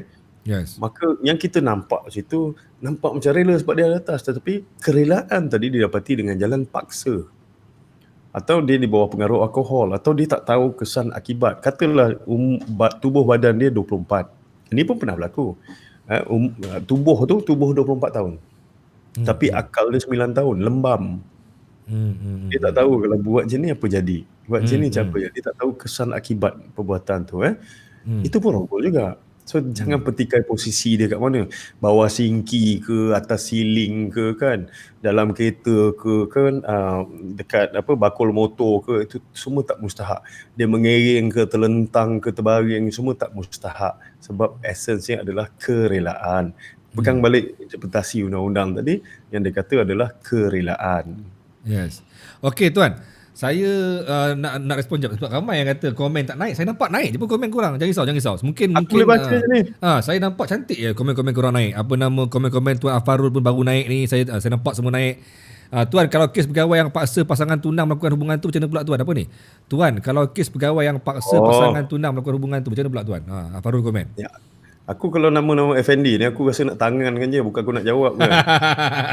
Yang bertanya lebih bijak daripada yang ditanya. Allah. Okay. Yang bertanya tu lebih bijak daripada yang ditanya kan. Jadi itu kes yang sedang disiasat, dan standard reply daripada saya ialah setuju. saya takut prejudis ya. Betul, setuju. Tapi dalam keadaan lain, tak khusus pada kes itu, dalam keadaan lain dia paksa orang tu buat ya. Makanya yes, nama cabul ada. Jangan cakap pasal disiplin lah. Kesalahan-kesalahan undang-undang pun insya-Allah kalau dibuktikan aduan itu dapat dibuktikan dan bermakna ia berlaku, mereka akan dihukum bukan saja dari segi pentadbiran tetapi juga dari segi kanun kesiksaan. Tapi hukuman lagi berat tu. Hukuman lagi berat tu. Kalau benda macam tu, kau tahu kau pegawai undang-undang kot kan, tiba-tiba kau yang rogol lah. Yang itu memang dia tak ada. Kalau kadang-kadang ada hukuman kosong sampai 20 tahun lah Okey tuan, saya ada 2-3 soalan lagi. Okey. Sebab kita tengok pun view pun tengah cun, ramai tengok ni. Alright. Sepatutnya kita buat sejam tapi saya dah lebih sejam sebab tak apa, kita tengah kalau cerita dengan aku mesti over kan. Patut sejam, kau selalu drag aku sampai 2 jam kan. Tapi dia orang akan lekat sini insya-Allah. Tak apa. Topik okey. Soalan banyak ni. Okey, baik. Alright. Saya bagi satu situasi lah. Seorang wanita diupah oleh seseorang untuk menganiai seseorang. Contohlah kita ambil mudahlah, Afarul ni orang yang baik. Tiba-tiba ada pula saya pergi upah seorang perempuan. Engkau pergi dekat Afarul ni, kau pergilah main lah dengan dia. Okey, kau main. Tapi lepas tu kau buat aduan, kau dirogol. Tapi perempuan ni sebenarnya dia tu pergi dan mungkin dia tak rela sebenarnya, tapi kerana dia tu diupah dan dia buat. Tapi lepas tu dia pun buat laporan dia dirogol. So bila buat kajian forensik semua bla bla, memang mungkin kering. So macam mana tu? Adakah benda macam ni boleh juga disabitkan kesalahan kepada Tuan Afarul yang tu? Macam mana? Okey, rantaian penyiasatan ini menyeluruh. Dia akan buat dia dapatkan saksi mata, misalnya saksi kejadian kemudian CCTV, semua tu boleh membantu siasatan. Dan dengan selamat konsep mana-mana siasatan adalah beyond reasonable doubt. Okey. Keraguan munasabah, melampaui keraguan munasabah. Okey. Kalau cakap saya pergi situ, dia memang diupah, dia buat, perempuan tu buat report kata rogol, biasanya benda ni tak jadi kes rogol. Biasa ni kes ambil video nak jual kan, nak tunjuk ke orang. Nak game orang ke ataupun biasanya dalam ni nak supaya kena tangkap basah. Yes. Ada cara lain nak menang kan. Jadi kau upah orang supaya tengok basah, supaya maruah orang tercemar, orang tak percaya kan. Yes. Tak gentle lah, cara tak gentle lah. So kalau lagi satu kita kena tengok, sebelum aku jawab benda tu, aku nak beritahu satu tadi, tangkap basah. Yang kedua, dalam keadaan Malaysia ni, kalaupun kau katalah seorang pelacur dan kau buat report, sesiapa pun yang buat report, dia tetap ada hak buat report. Okay. Jadi kalau perempuan tadi nak buat report kata dia kena rogol, padahal dia sebenarnya diupah, maka satu ketika nanti kalau siasatan tu lengkap, akan diketahui ragu atau tidak dengan keterangan dia. Kalau misal ada ragu-ragu, maka ia perlu dilengkapkan, ataupun langsung dia tidak selamat. Sebab keraguan munasabah tu melangkaui keraguan munasabah. Ini nasib baik konvensional. Jadi kau ada aspek yang itu. Kalau yang lain mesti tak ada ragu, memang dia buat. Itu kena confirmkan dia buat 100%. Yang ini maybe 70% kata dia buat, okey, itu dah cukup kan. Jadi Tunggu apa tu? kalau Rogol bini sendiri. Macam mana apa tu? Macam mana apa rogol bini sendiri ya? kejap lagi kau pergi Google Section 375 kanun kesesaan atau perlindungan gadis dan wanita, pergi tengok resu lah. Ha. Kan? Kau Cak- ketawa kat tadi tu. Hari Khamis malam Jumaatnya ngarut-ngarut semua soalan ni kan. Okey. Tuan, tadi tuan sebut pasal rogol, liwat, cabul. Satu lagi ada tadi diorang sebut pasal gangguan seksual. Itu di bawah, itu sama ke? Itu mana tu? Gangguan seksual. Oh, macam tu. Okey. Alright. Assalamualaikum. Aku nunjukkan gangguan seksual contoh. Okey. Tak faham lagi. Saya takut ramai dalam ni yang rasa terganggu ni. Lepas tu Naya aku tak menjadi kesalahan sebab aku kongsi Okey. benda yang betul. Okey. Sebab tu dia tanya gangguan seksual sebab dia tak faham apa tu gangguan seksual. Sexual harassment comes into 3 form. The first one, verbal or action. Aku cakap orang putih dah kan. Faham. Satu gangguan seksual yang berbentuk pegang, sentuh. Sentuh kata. Orang suruh macam ini, kau letak tangan kat dada orang lain. COVID-nya salam kat sini. Dia pergi letak tangan kat dada orang lain kan. Okey. Ini namanya cabul. Ada sentuhan fizikal, itu nama cabul. Senang nak ingat cabul. Tak kira berapa lama ke saya letak sekejap, sekadar setengah harkat ataupun 5 harkat baru nama cabul. Tidak. Kan? Nun mati bertemu dengan nun. Mim mati bertemu dengan nun. Okay? Hukumnya tu lain. Kau cari kat ustaz. Aku nak beritahu, kau pegang sentuh je, cabul. Okay? Kedua, tentang rogol, iaitu kemasukan. Mesti ada persetubuhan, okay, antara lelaki dan perempuan.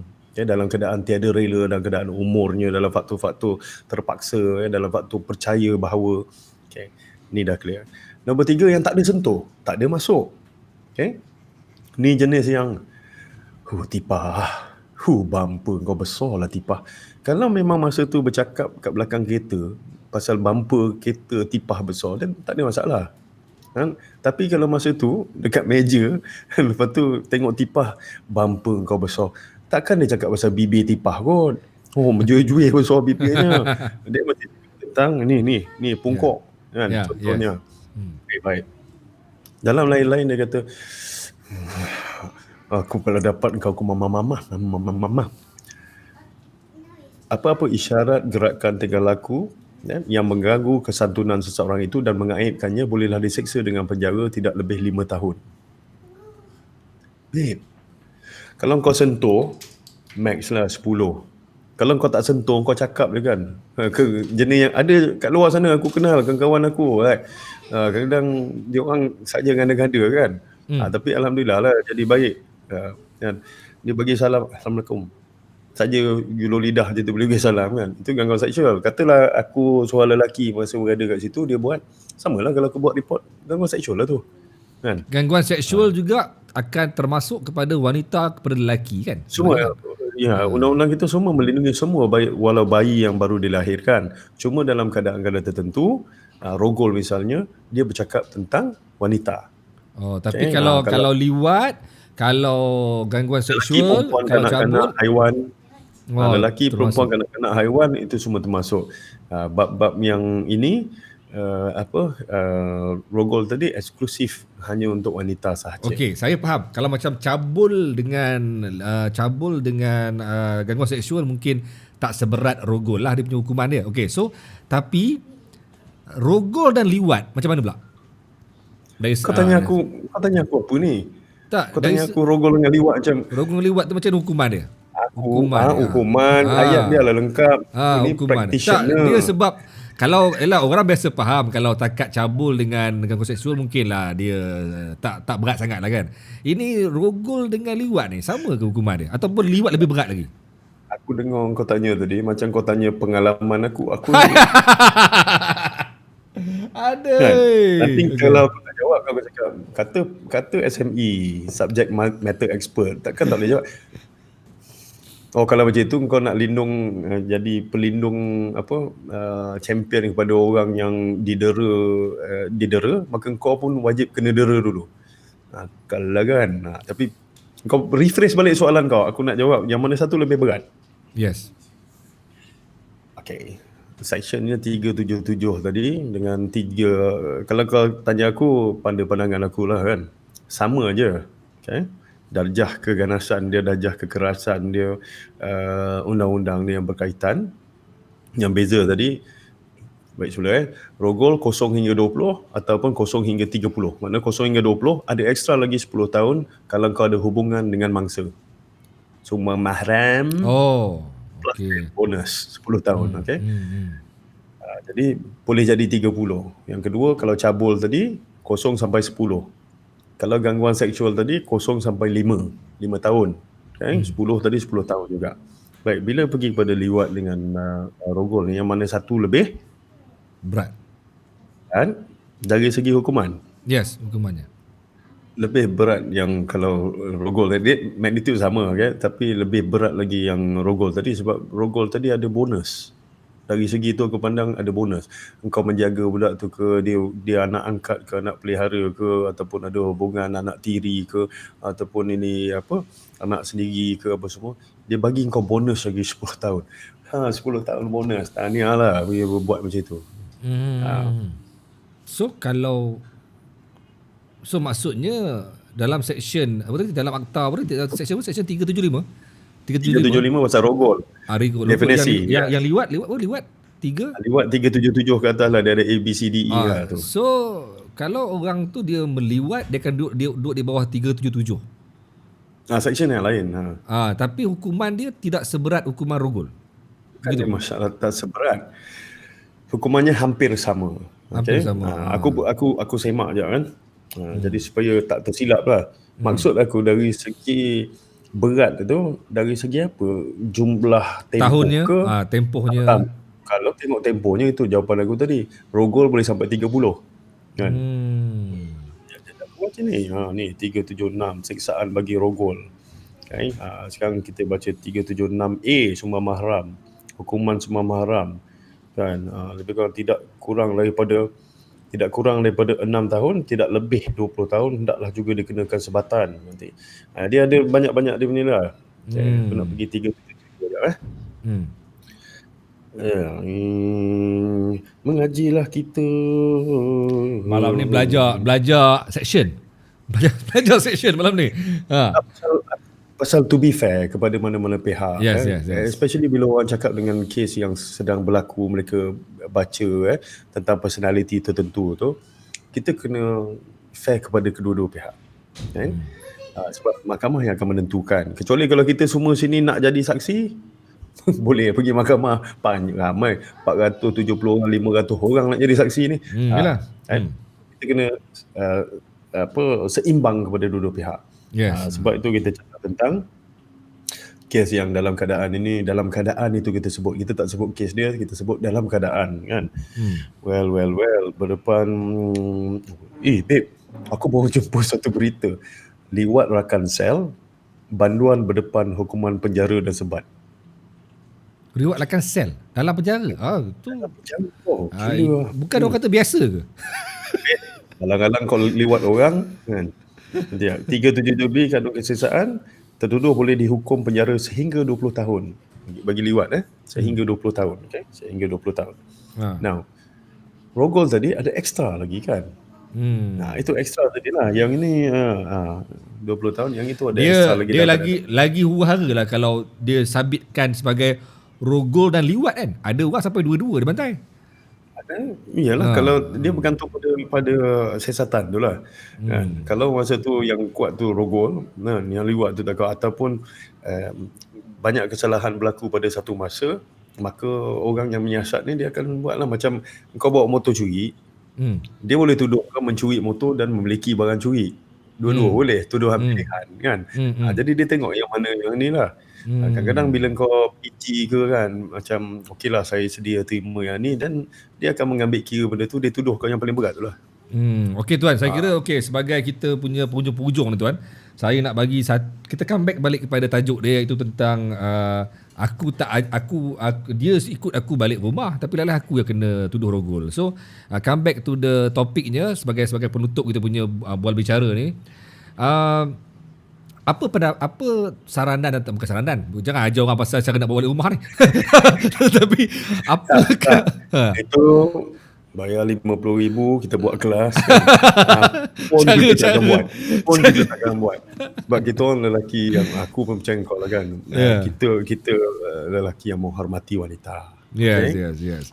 Cuma yelah, dalam kita menilai kes-kes yang berkaitan dengan rogol, aduan-aduan yang dibuat ni, saya minta tuan bagi final word lah tentang yalah sejauh mana apakah kita sebagai orang biasa yang mungkin tak melalui semua tu, mungkin ada yang melaluinya kan, tak tahu. Tapi kita melihat situasinya tambah sekarang ni, mungkin ada orang jumpa kita bagi tahu dia jumpa dengan orang, dia pergi rumah boyfriend dia, bla bla bla semua everything. So sejauh mana kita boleh untuk kita nak melihat itu sebagai satu benda yang ini memang rogol. Sedangkan dia so kita sebagai manusia biasa ni nak guide orang, nak bagi tahu ini memang rogol. Melainkan kau ada dalam bilik tu tengok apa yang berlaku. Melainkan kau sendiri, kita sendiri ada dalam bilik, dia paksalah, perempuan ni tipu lah.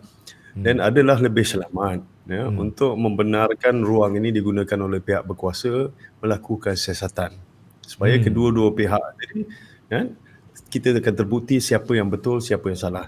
Tapi secara amnya fakta dengan fiction adalah dua perkara berbeza.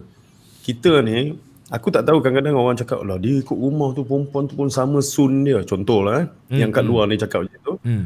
Mungkin lelaki yang cakap tu sebab dia kecewa perempuan tu ikut orang lain pun dia juga kan. Tetapi kita kena mempunyai rationality di sini kan. Bahawa dia pun tahu dia akan jadi subjek perbicaraan, dia akan tahu dia akan menjalani pemeriksaan sebagainya. Maka atas kepentingan undang-undang, kita harus melihat perkara ni, biarlah pihak berkuasa siasat, dia dapat bukti, dia pergi kat timbalan pendakwa raya, dia akan tuduh dia mahkamah. Bukti-bukti itu kemudiannya saksi itu akan ditanya, dikemukakan untuk soal balas atau selidik sebagainya, sehinggalah yang arif akan membuat keputusan berdasarkan hujah-hujah yang dinyatakan dan bukti-bukti serta saksi-saksi yang terdapat. Keterangan di dalam mahkamah itu yang akan menentukan ia betul, maka kita dengan selamat boleh berkata ia telah berlaku, rogol telah berlaku. Buat masa sekarang kita masih berandai-andai walaupun ada pertuduhan itu, biarlah mereka sebab separuh orang suka sensasi ni. Patut kita belajar apa jadi secara ilmiah dia macam mana. Dia ikut pergi rumah tu, janganlah kata dia nyundal ke kan, kata dia pun gedi lah, sama gatal lah, menggelitis lah apa semua. Because itu bukan essence kepada rogol. Siri-siri perbuatannya mungkin ada di situ, mungkin pada mata kita mendorong kejadian itu berlaku. Komposit itu menyebabkan kejadian itu berlaku. Tetapi yang lebih penting dari situ adalah melihat kerelaan tadi, melihat bukti-bukti yang timbul semasa kejadian, sebelum dan selepas. Kalau kita cakap pasal sebelum, maknanya dia ikut orang tu, gatal sangat lah tu, kau cili kan ni. Maka kita juga harus persoalkan selepas.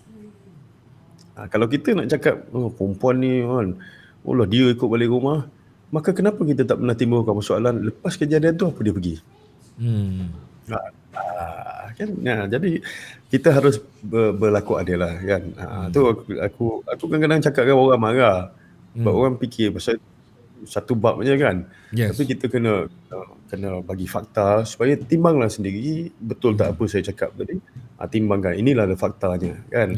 Kalau kau rasa nak fikir dia rogol ke, dia jadi mangsa rogol ke, memang betul dia buat lah kan. Katalah dia apa tu tadi, Afarul buat tidak kan. Itu kalau Afarul tu kita dah tahulah, kita dah ada jawapan, tapi demi penonton kita cakap Yalah, bagilah dia the benefit of the doubt. Aku nak jawab bujang kilang ni kan, kawan aku jauh ni. Dia kalau tak cakap benda lucah, aku tak tahulah kenapa si bujang ni. Benda mesti dia tanya aku pasal filem lucah, CD, filem kan, internet lah. Benda yang tak ada lucah dia tak boleh tanya aku. Tapi gini, adakah catalyst pornografi itu menyebabkan seorang merogol? Tidak. Dia soal pilihan. Ramai lelaki normal kat luar sana, lelaki yang menonton pornografi kat luar sana, ini bukan encouragement, this is a fact. Menonton pornografi di luar sana tapi dia jadi progol. So kalau dia cakap pornografi menyebabkan seorang melakukan rogol, then how do you explain orang menonton dia tak jadi progol? Okay, you have to be fair view macam ni. And then kedua, Akta Penerbitan Filem 2002 Seksyen 5 takrifan lucah bermaksud kelucahan melanggar norma sosial. Kalau satu tempat kita menganggap bahawa melakukan seks oral tadi bukan melanggar norma sosial, then okay kan. Tetapi hasrat undang-undang, falsafah undang-undang yang bertentangan dengan peradaban sosial setempat, okay, adab-adat dan budaya, maka dia boleh melanggar itu. Okay, aku baca sikit ni sebelum dah habis. Ya Allah, dah 1 jam setengah, babe. Ya, betul. Kelamin bawah umur seperti ini takkan berlaku tanpa didorong seperti menonton filem lucah bersama-sama. Azrul boleh cerita pasal menonton ramai-ramai filem lucah ni. Berdasarkan temu bual kau lah. Kau kan jumpa orang juga. Aku bukan pengalaman lah. Bukan pengalaman lah. Okey. Pengalaman menemu bual. Okey. Abu Nawas cakap pasal, aku dah baca tadi, Abu Nawas ni ditanya pasal bagus. Kalau perempuan yang buat gangguan seksual pada lelaki boleh didakwa tak? Tadi dia sebut boleh kan? Masa aku cakap tadi, kau kat mana? Kau telah Leo kecoh kan? Okay. Abu Nawas, sorry saja gua malam-malam macam ni ya. Kalau perempuan yang buat gangguan seksual pada lelaki boleh didakwa. Ya, kalau bukti mencukupi, ya boleh didakwa, buat report. Yes. Kau jangan beritahu ke kawan kau, kan beratus tu ramai. Biarlah saya jadi mangsa. Soalan tak naik hujan, berat dia bawah 18 tahun, bawah 18, 20 tahun, 10 batan. Okey, Cikgu Azrul banyak pengalaman melalui Cikgu Azrul banyak pengalaman. Melalui soalan. Amran Sulong kata. Nasib baik. Dia banyak pengalaman apa? Kalau manusia rogol haiwan, macam mana tu? Kena penjara ke? Kalau manusia tu rogol haiwan, itu dinamakan luar tabi'i. Yes. Tapi macam mana lembu tu pergi buat report? Kau muka kau kampus tahu kan. Tuan lembu tu buat report. Dia nak orang yang report kejadian semua. Kalau lembu tu buat report, kau faham masa lembu. Buruk kan. Jadi tuan dia buat report, dan itu namanya luar tabi'i lah, melakukan hubungan seksual. Adalah dia punya section itu. Ada. Dan dalam forensik psychiatric juga dia sebut itu bestiality. Seorang yang hanya mendapat kepuasan melakukan hubungan seksual apabila melakukan hubungan seksual dengan haiwan. Kucing ke, katalah itik ke, angsa tak adalah. Kau gila kau. Ni orang cerita bukan aku. Orang cerita, okay? Patutkah industri pelacur diadakan untuk elakkan perempuan yang banyak kena rogol? Entahlah.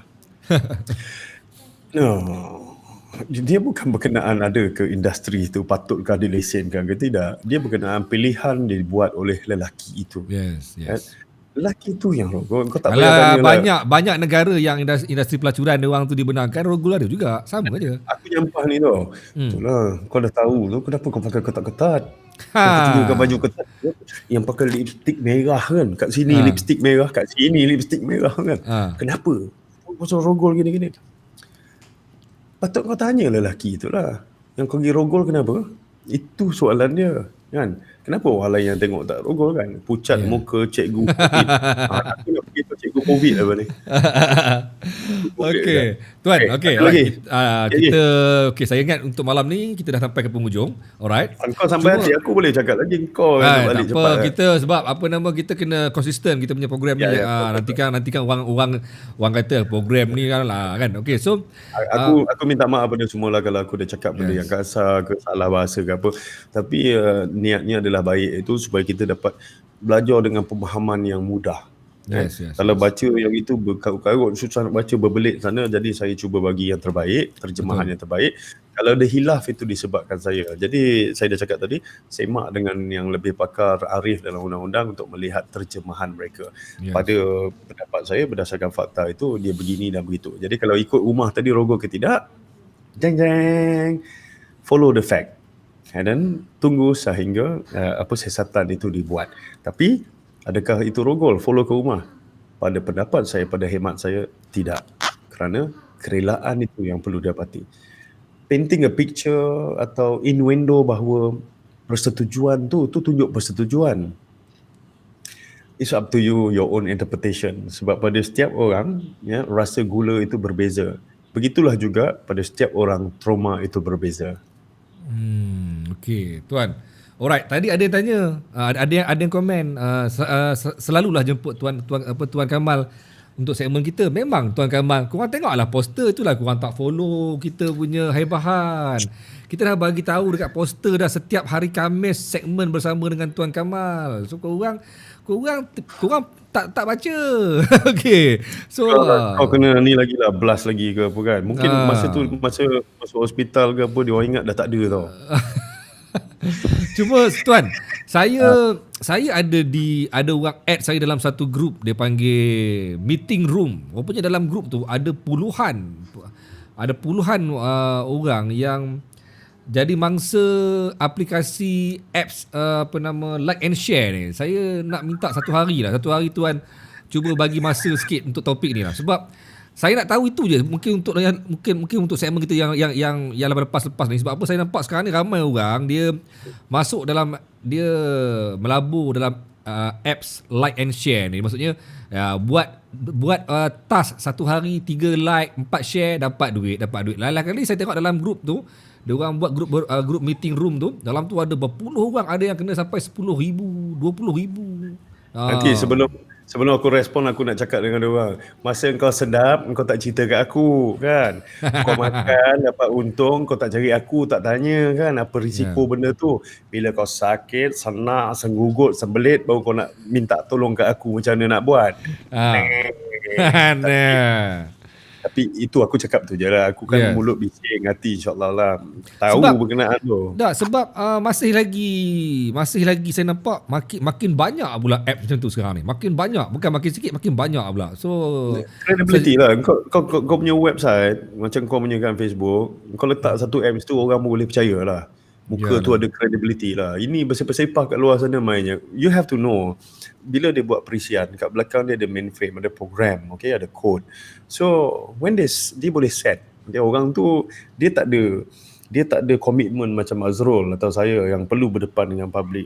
Kita perlu maintain the presence. Bagi dia, kau tak kenal aku hilang dengan duit kau. But kita tamak kita tu, atau keinginan untuk berjaya dengan hanya menggunakan jari. Kau nampak aku punya sarkasm kan? Keinginan untuk berjaya dengan hanya menggunakan jari. Okay, tak mau membanting tulang 4 kerat. Okay, that's why kita terlepas pandangan. Kita gate rendah, pagar kita rendah, runtuh, dan sebab itu kita terpedaya. Dia macam pancing lah, benda yang lama jugalah. Labu peram ke, kau cakap MLM ke, kau cakap ni, sama je. Cuma kita ni mentality the mentality apa ni namakan, hysteria tu, you know, kawan aku dapat ni, aku tak mau ketinggalan dah. Kau tengok je lah, besok kalau kau beli telefon jenama baru, ramai orang nak beli, beratus-ratus sanggup beli. Kenapa? Because kau tak mau ketinggalan. Kau rasa kalau kau tak pakai tu, kau rugi. Kau tak subscribe pada apa tu, I like ke I share ni, maka I share fans kan, jadi kau rugi kan. Tapi benda-benda yang lain dia tak cerita kan. Dia pergi Pornhub ke, tak ada pula dia cerita kan. Dia pergi website lain. Cuma banyak kali bila dah rugi tu, invest dia akan. Ni aku baru baca satu. Percuma sebanyak USD 2.5 untuk menuntut ganjaran percuma, pastikan menggunakan kod rujukan apabila tu lah. Untuk apa-apa yang melibatkan duit, dia kata dia agent ke, dia apa nama ni, untuk pelaburan ke, minta dia lesen bank negara lesen agent negara tu. Ini saya tak tahu, dia ni Zubair ni nak iklan ke apa ni? Tiba-tiba masuk benda ni macam iklan ni. Macam nak tu member aku tu, bujang kilang tadi. Dia pernah main iShare fan. Tanya dia untung rugi. Bujang ni minggu lepas dah kena dah minggu lepas. Dia dah hilang duit dekat dia punya Maybank, dia hilang duit. Sebab ada orang call Tengok, dia. siapa yang jadi kawan dengan dia semua malang. Kat bawah dia tulis, rakan office saya rugi RM10,000. Tengok, siapa dia kawan. Memang best kan. Okey lah. Minggu lepas dia kena dah. Dia dah kena hilang duit dia dalam Maybank. Itulah Aku tak minta, apa. aku nak tolong, aku nak buat itu, dia tak mau bagi. Kan? Dia dah Ah. hilang ni boleh cari aku berapa banyak, dia tak beritahu tau. Apa Itulah lagi dia. nak tahu, Bai? Dia orang Okey. cakap ni. Alright, Aku saya nak minta kira untuk malam ni itu dulu kot sebab apa nama sekarang kalau ada orang ni selagi tak berhenti tak habis. So tuan selagi tak ada orang marah, kita terus je lah. Nanti dia lah. tak ada marah ada orang ni tak berani marah punya. 5 minit, 5 minit, 5 minit. Okey, 5 minit. boleh teruskan. Terus ke, tersambung terus ke mana? Oh, Sarah Zainal kan kak? Memang terbaik Tuan Kamal ni, sempoi. Kau baru tahu ke kan? Alang-alang tengah cerita tu tuan saya select. Kau punya akaun Zubair? Kau punya akaun tu kan? Okay. Itu boleh Nama percaya apa tu. betul? Zubair Torre. Okay. Okay, apa lagi saya nak baca sini. Thank you, bermanfaat. Kau yang patut terima lebih pahala daripada aku lah. Kau yang buat benda site ni, kau role yang idea untuk semua timbul ni, dan dia orang mendapat manfaat. It's very good. Masa tuan datang seminar saya dekat College Felcra masa bulan 2 hari pun best. Kat mana? Felcra ni aku macam apa tu, Anwar Zain kan, dalam bidang aku lah. Dalam bidang aku. Betul. Setuju. Superstar orang kata lah. Dalam kan? bidangnya. Dalam bidangnya. Dalam bidang tu insyaAllah aku arif lah. Tapi rasanya kalau menyanyi boleh ni. Ada tone tu ada. Awak. Kan, tadi kan cerita mula-mula ayat-ayat manis tu kan. Tak, tapi sebenarnya sebagai fakta lah aku cerita kan. Jenayah yang pertama yang buat tu adalah gunakan perkataan lah. Yes. Adam, makanlah buah huldi tu. Adam, Hawa cakap makanlah. Hawa pujuk Adam untuk makan buah huldi, sedangkan dia dipengaruhi kan. Samalah. Awak. Oh, bila cakap tone rendah C kan, C major chord ni. Awak. Oh, cuba kata awak, mampus kau tak dapat dia kan. Jadi okay, apa lagi kat saya persoalan. Okay, ada 3 minit lagi. Pucat muka baik, aku baca pucat lagi. Soalan tak jawab. Tarifan rogol bawah umur, di bawah akta wanita dan kanak-kanak. Anything yang bawa, ada yang orang petikai pasal 16 dan 18. Perlindungan ni tak kira apa umur satu, tapi bawa kanak-kanak ni, kalau misal atau wanita ni, kanak-kanak ni yang dinamakan kanak-kanak ialah 18 tahun dan ke bawah. Kan? Dulu lagi susah. Kanak-kanak kita ada budak-budak kan. Kalau ikut akta buruh pula berapa umur dia apa semua. Yang sekarang kalau nak faham, kanak-kanak tu 18 tahun dan ke bawah. Okay? Itu ada yang kata nak minta bagi talk di college-nya. Qdin. Aku tak nampak. Saya mana saya nak PM. Saya blast tu. Ada saya buka dekat. Oh, Qdin. Kau baca Qdin Qdin. Q Haidar. Ni. Oh, Qdin. Q Haidar. Kau baca pasal tu, kau baca Qdin kan? Bumak, pakai tenggolok apa semua kan. Dia kata dia nak panggil. Okey, apa-apa Google dia Kamal Effendi Hashim, insya-Allah jumpa nombor lah. Kan? Kalau bagi Menerusi Azrul kan 25% kena cut. Hai. Panggil saya sekali Qdin. Kalau nak panggil Tuan Kamal, saya nak pergi sekali. Saya pun teringin nak bagi talk kat orang-orang college ni. Banyak experience nak bagi ni. Boleh, insya-Allah. Kan, mungkin boleh kan. Mungkin boleh. Apa lagi sini? Seram suara anak saya dengar.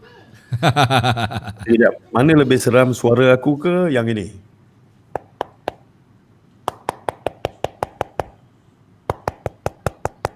Suara aku tak seram tu kalau buat. Awak tak seram. Yang ketuk pintu tak ada orang tu lagi seram kan? Oh. Bahaya tu. Tengok malam Jumaat ni. Jadi tiba-tiba jam hampir 12 malam. Dia masih tidak dapat tidur dan mengikuti siaran langsung itu.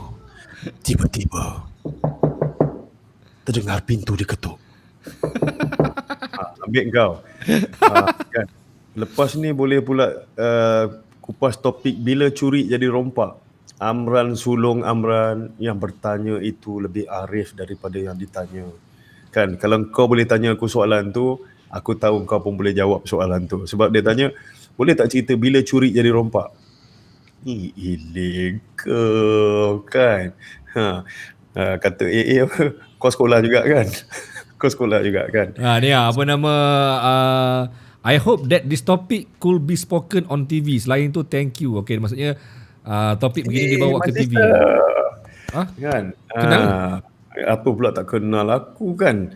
Aku ni rakyat Malaysia sejati tau. Aku kenal semua orang tau. Hai, Nandria, okay. Tapi again lah apa nama, that's why lah kadang-kadang sesi ilmiah dalam laman sosial ni lebih mudah dan lebih sampai, sebab kami ni, saya ni wartawan. Ada benda yang bila saya bercakap dekat harian Metro ataupun dekat berita harian, saya tak boleh terlalu open sangat sebab dia ada dia punya limit dia. Limit dia. Etika dia ada, conflict of interest lah, macam-macam lah. Tapi kalau macam dekat platform sendiri macam ni, kita boleh belasah. That's why lah Tuan Kamal pun saya percaya kadang-kadang kalau dekat TV pun tak boleh nak belasah sangat macam ni pun kan. Kalau nak buat ayat-ayat sarkastik pun tak boleh sangat. Itu aku cakap, nasib baik bahasa Malaysia aku 7. Kalau 8 itu fail, langsung aku tak boleh buat ayat kan. Memang betul ada sekatan-sekatan di dalam penerbitan, lembaga penerbitan filem, kemudian adab yang perlu kita ikut, bahasa-bahasa yang guna tu. Sebab bila kita cakap TV, ia adalah sebaran okay?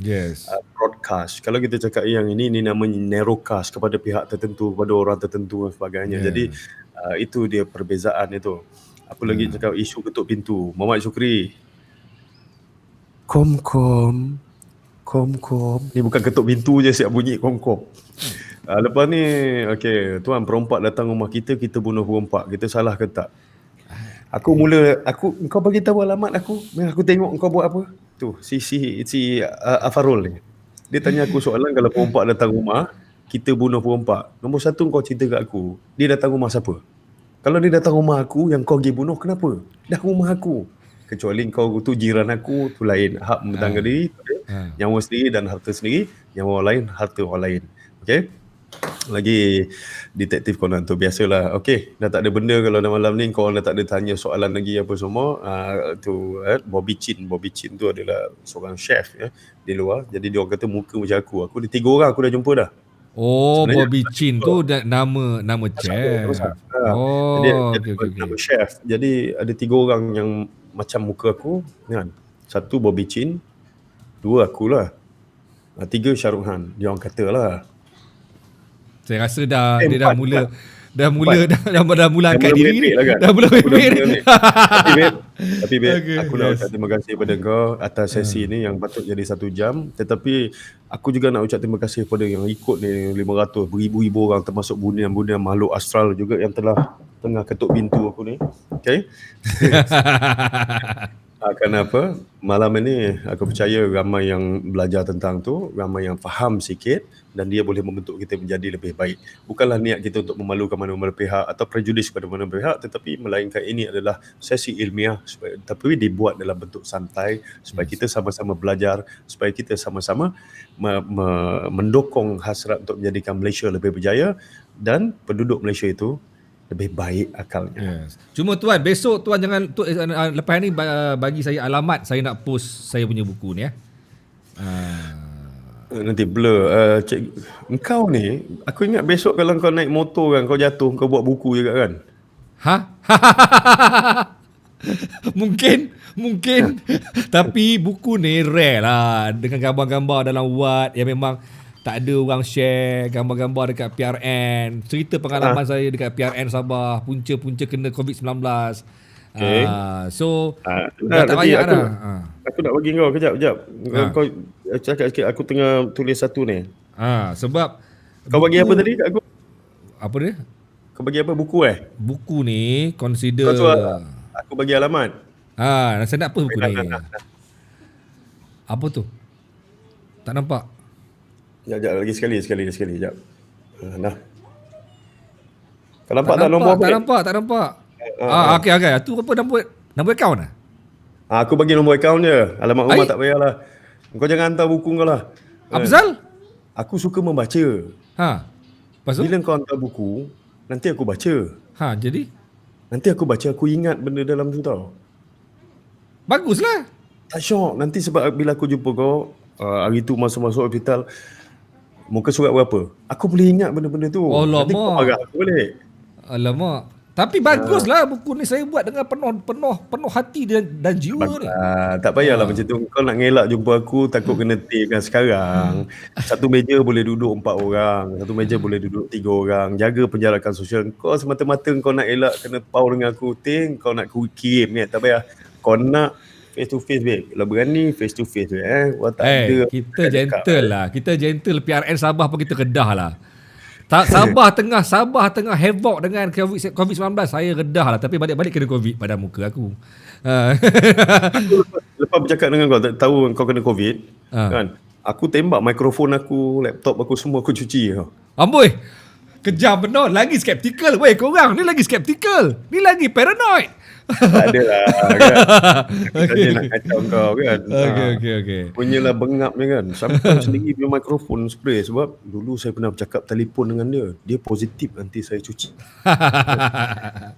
Okey lah tuan-tuan. Saya kira untuk malam ni itu dulu. Tapi bagi mereka yang belum lagi mendapatkan buku ni, saya bagi tahu ada lagi baki lebih kurang dalam beberapa bundle je, sikit lagi. So korang boleh dapatkan buku ni hanya dapat melalui saya. Tak ada dijual di kedai. So siapa yang nak, dekat dalam tajuk live ni ada link untuk korang nak WhatsApp. So dah nak habis dah pun sebenarnya. Honestly to say, dah nak habis.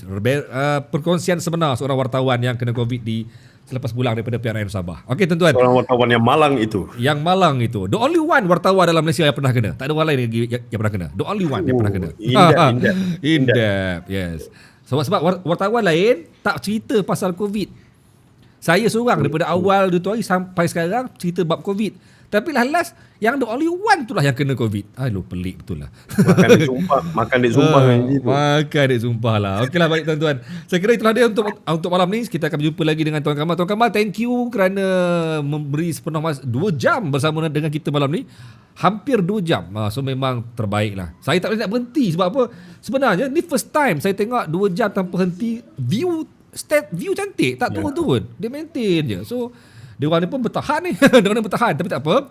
Jangan biar dia orang ni bagi semua dulu. Kita nak bagi tahu minggu depan hari Khamis ada lagi dengan Tuan Kamal. So kita nak bawa topik lain. Saya tak sure lagi topik apa. Saya akan bincang dengan Tuan Kamal. Cuma minggu depan jom kita bersama lagi dengan Inspektor Conan kita. Minggu depan Detektif Conan kita. Adios amigos. 10 malam. Okey tuan. Assalamualaikum Tuan Kamal. Assalamualaikum minggu depan dan 10 malam bersama kami lagi. Adios. Assalamualaikum. Jumpa lagi.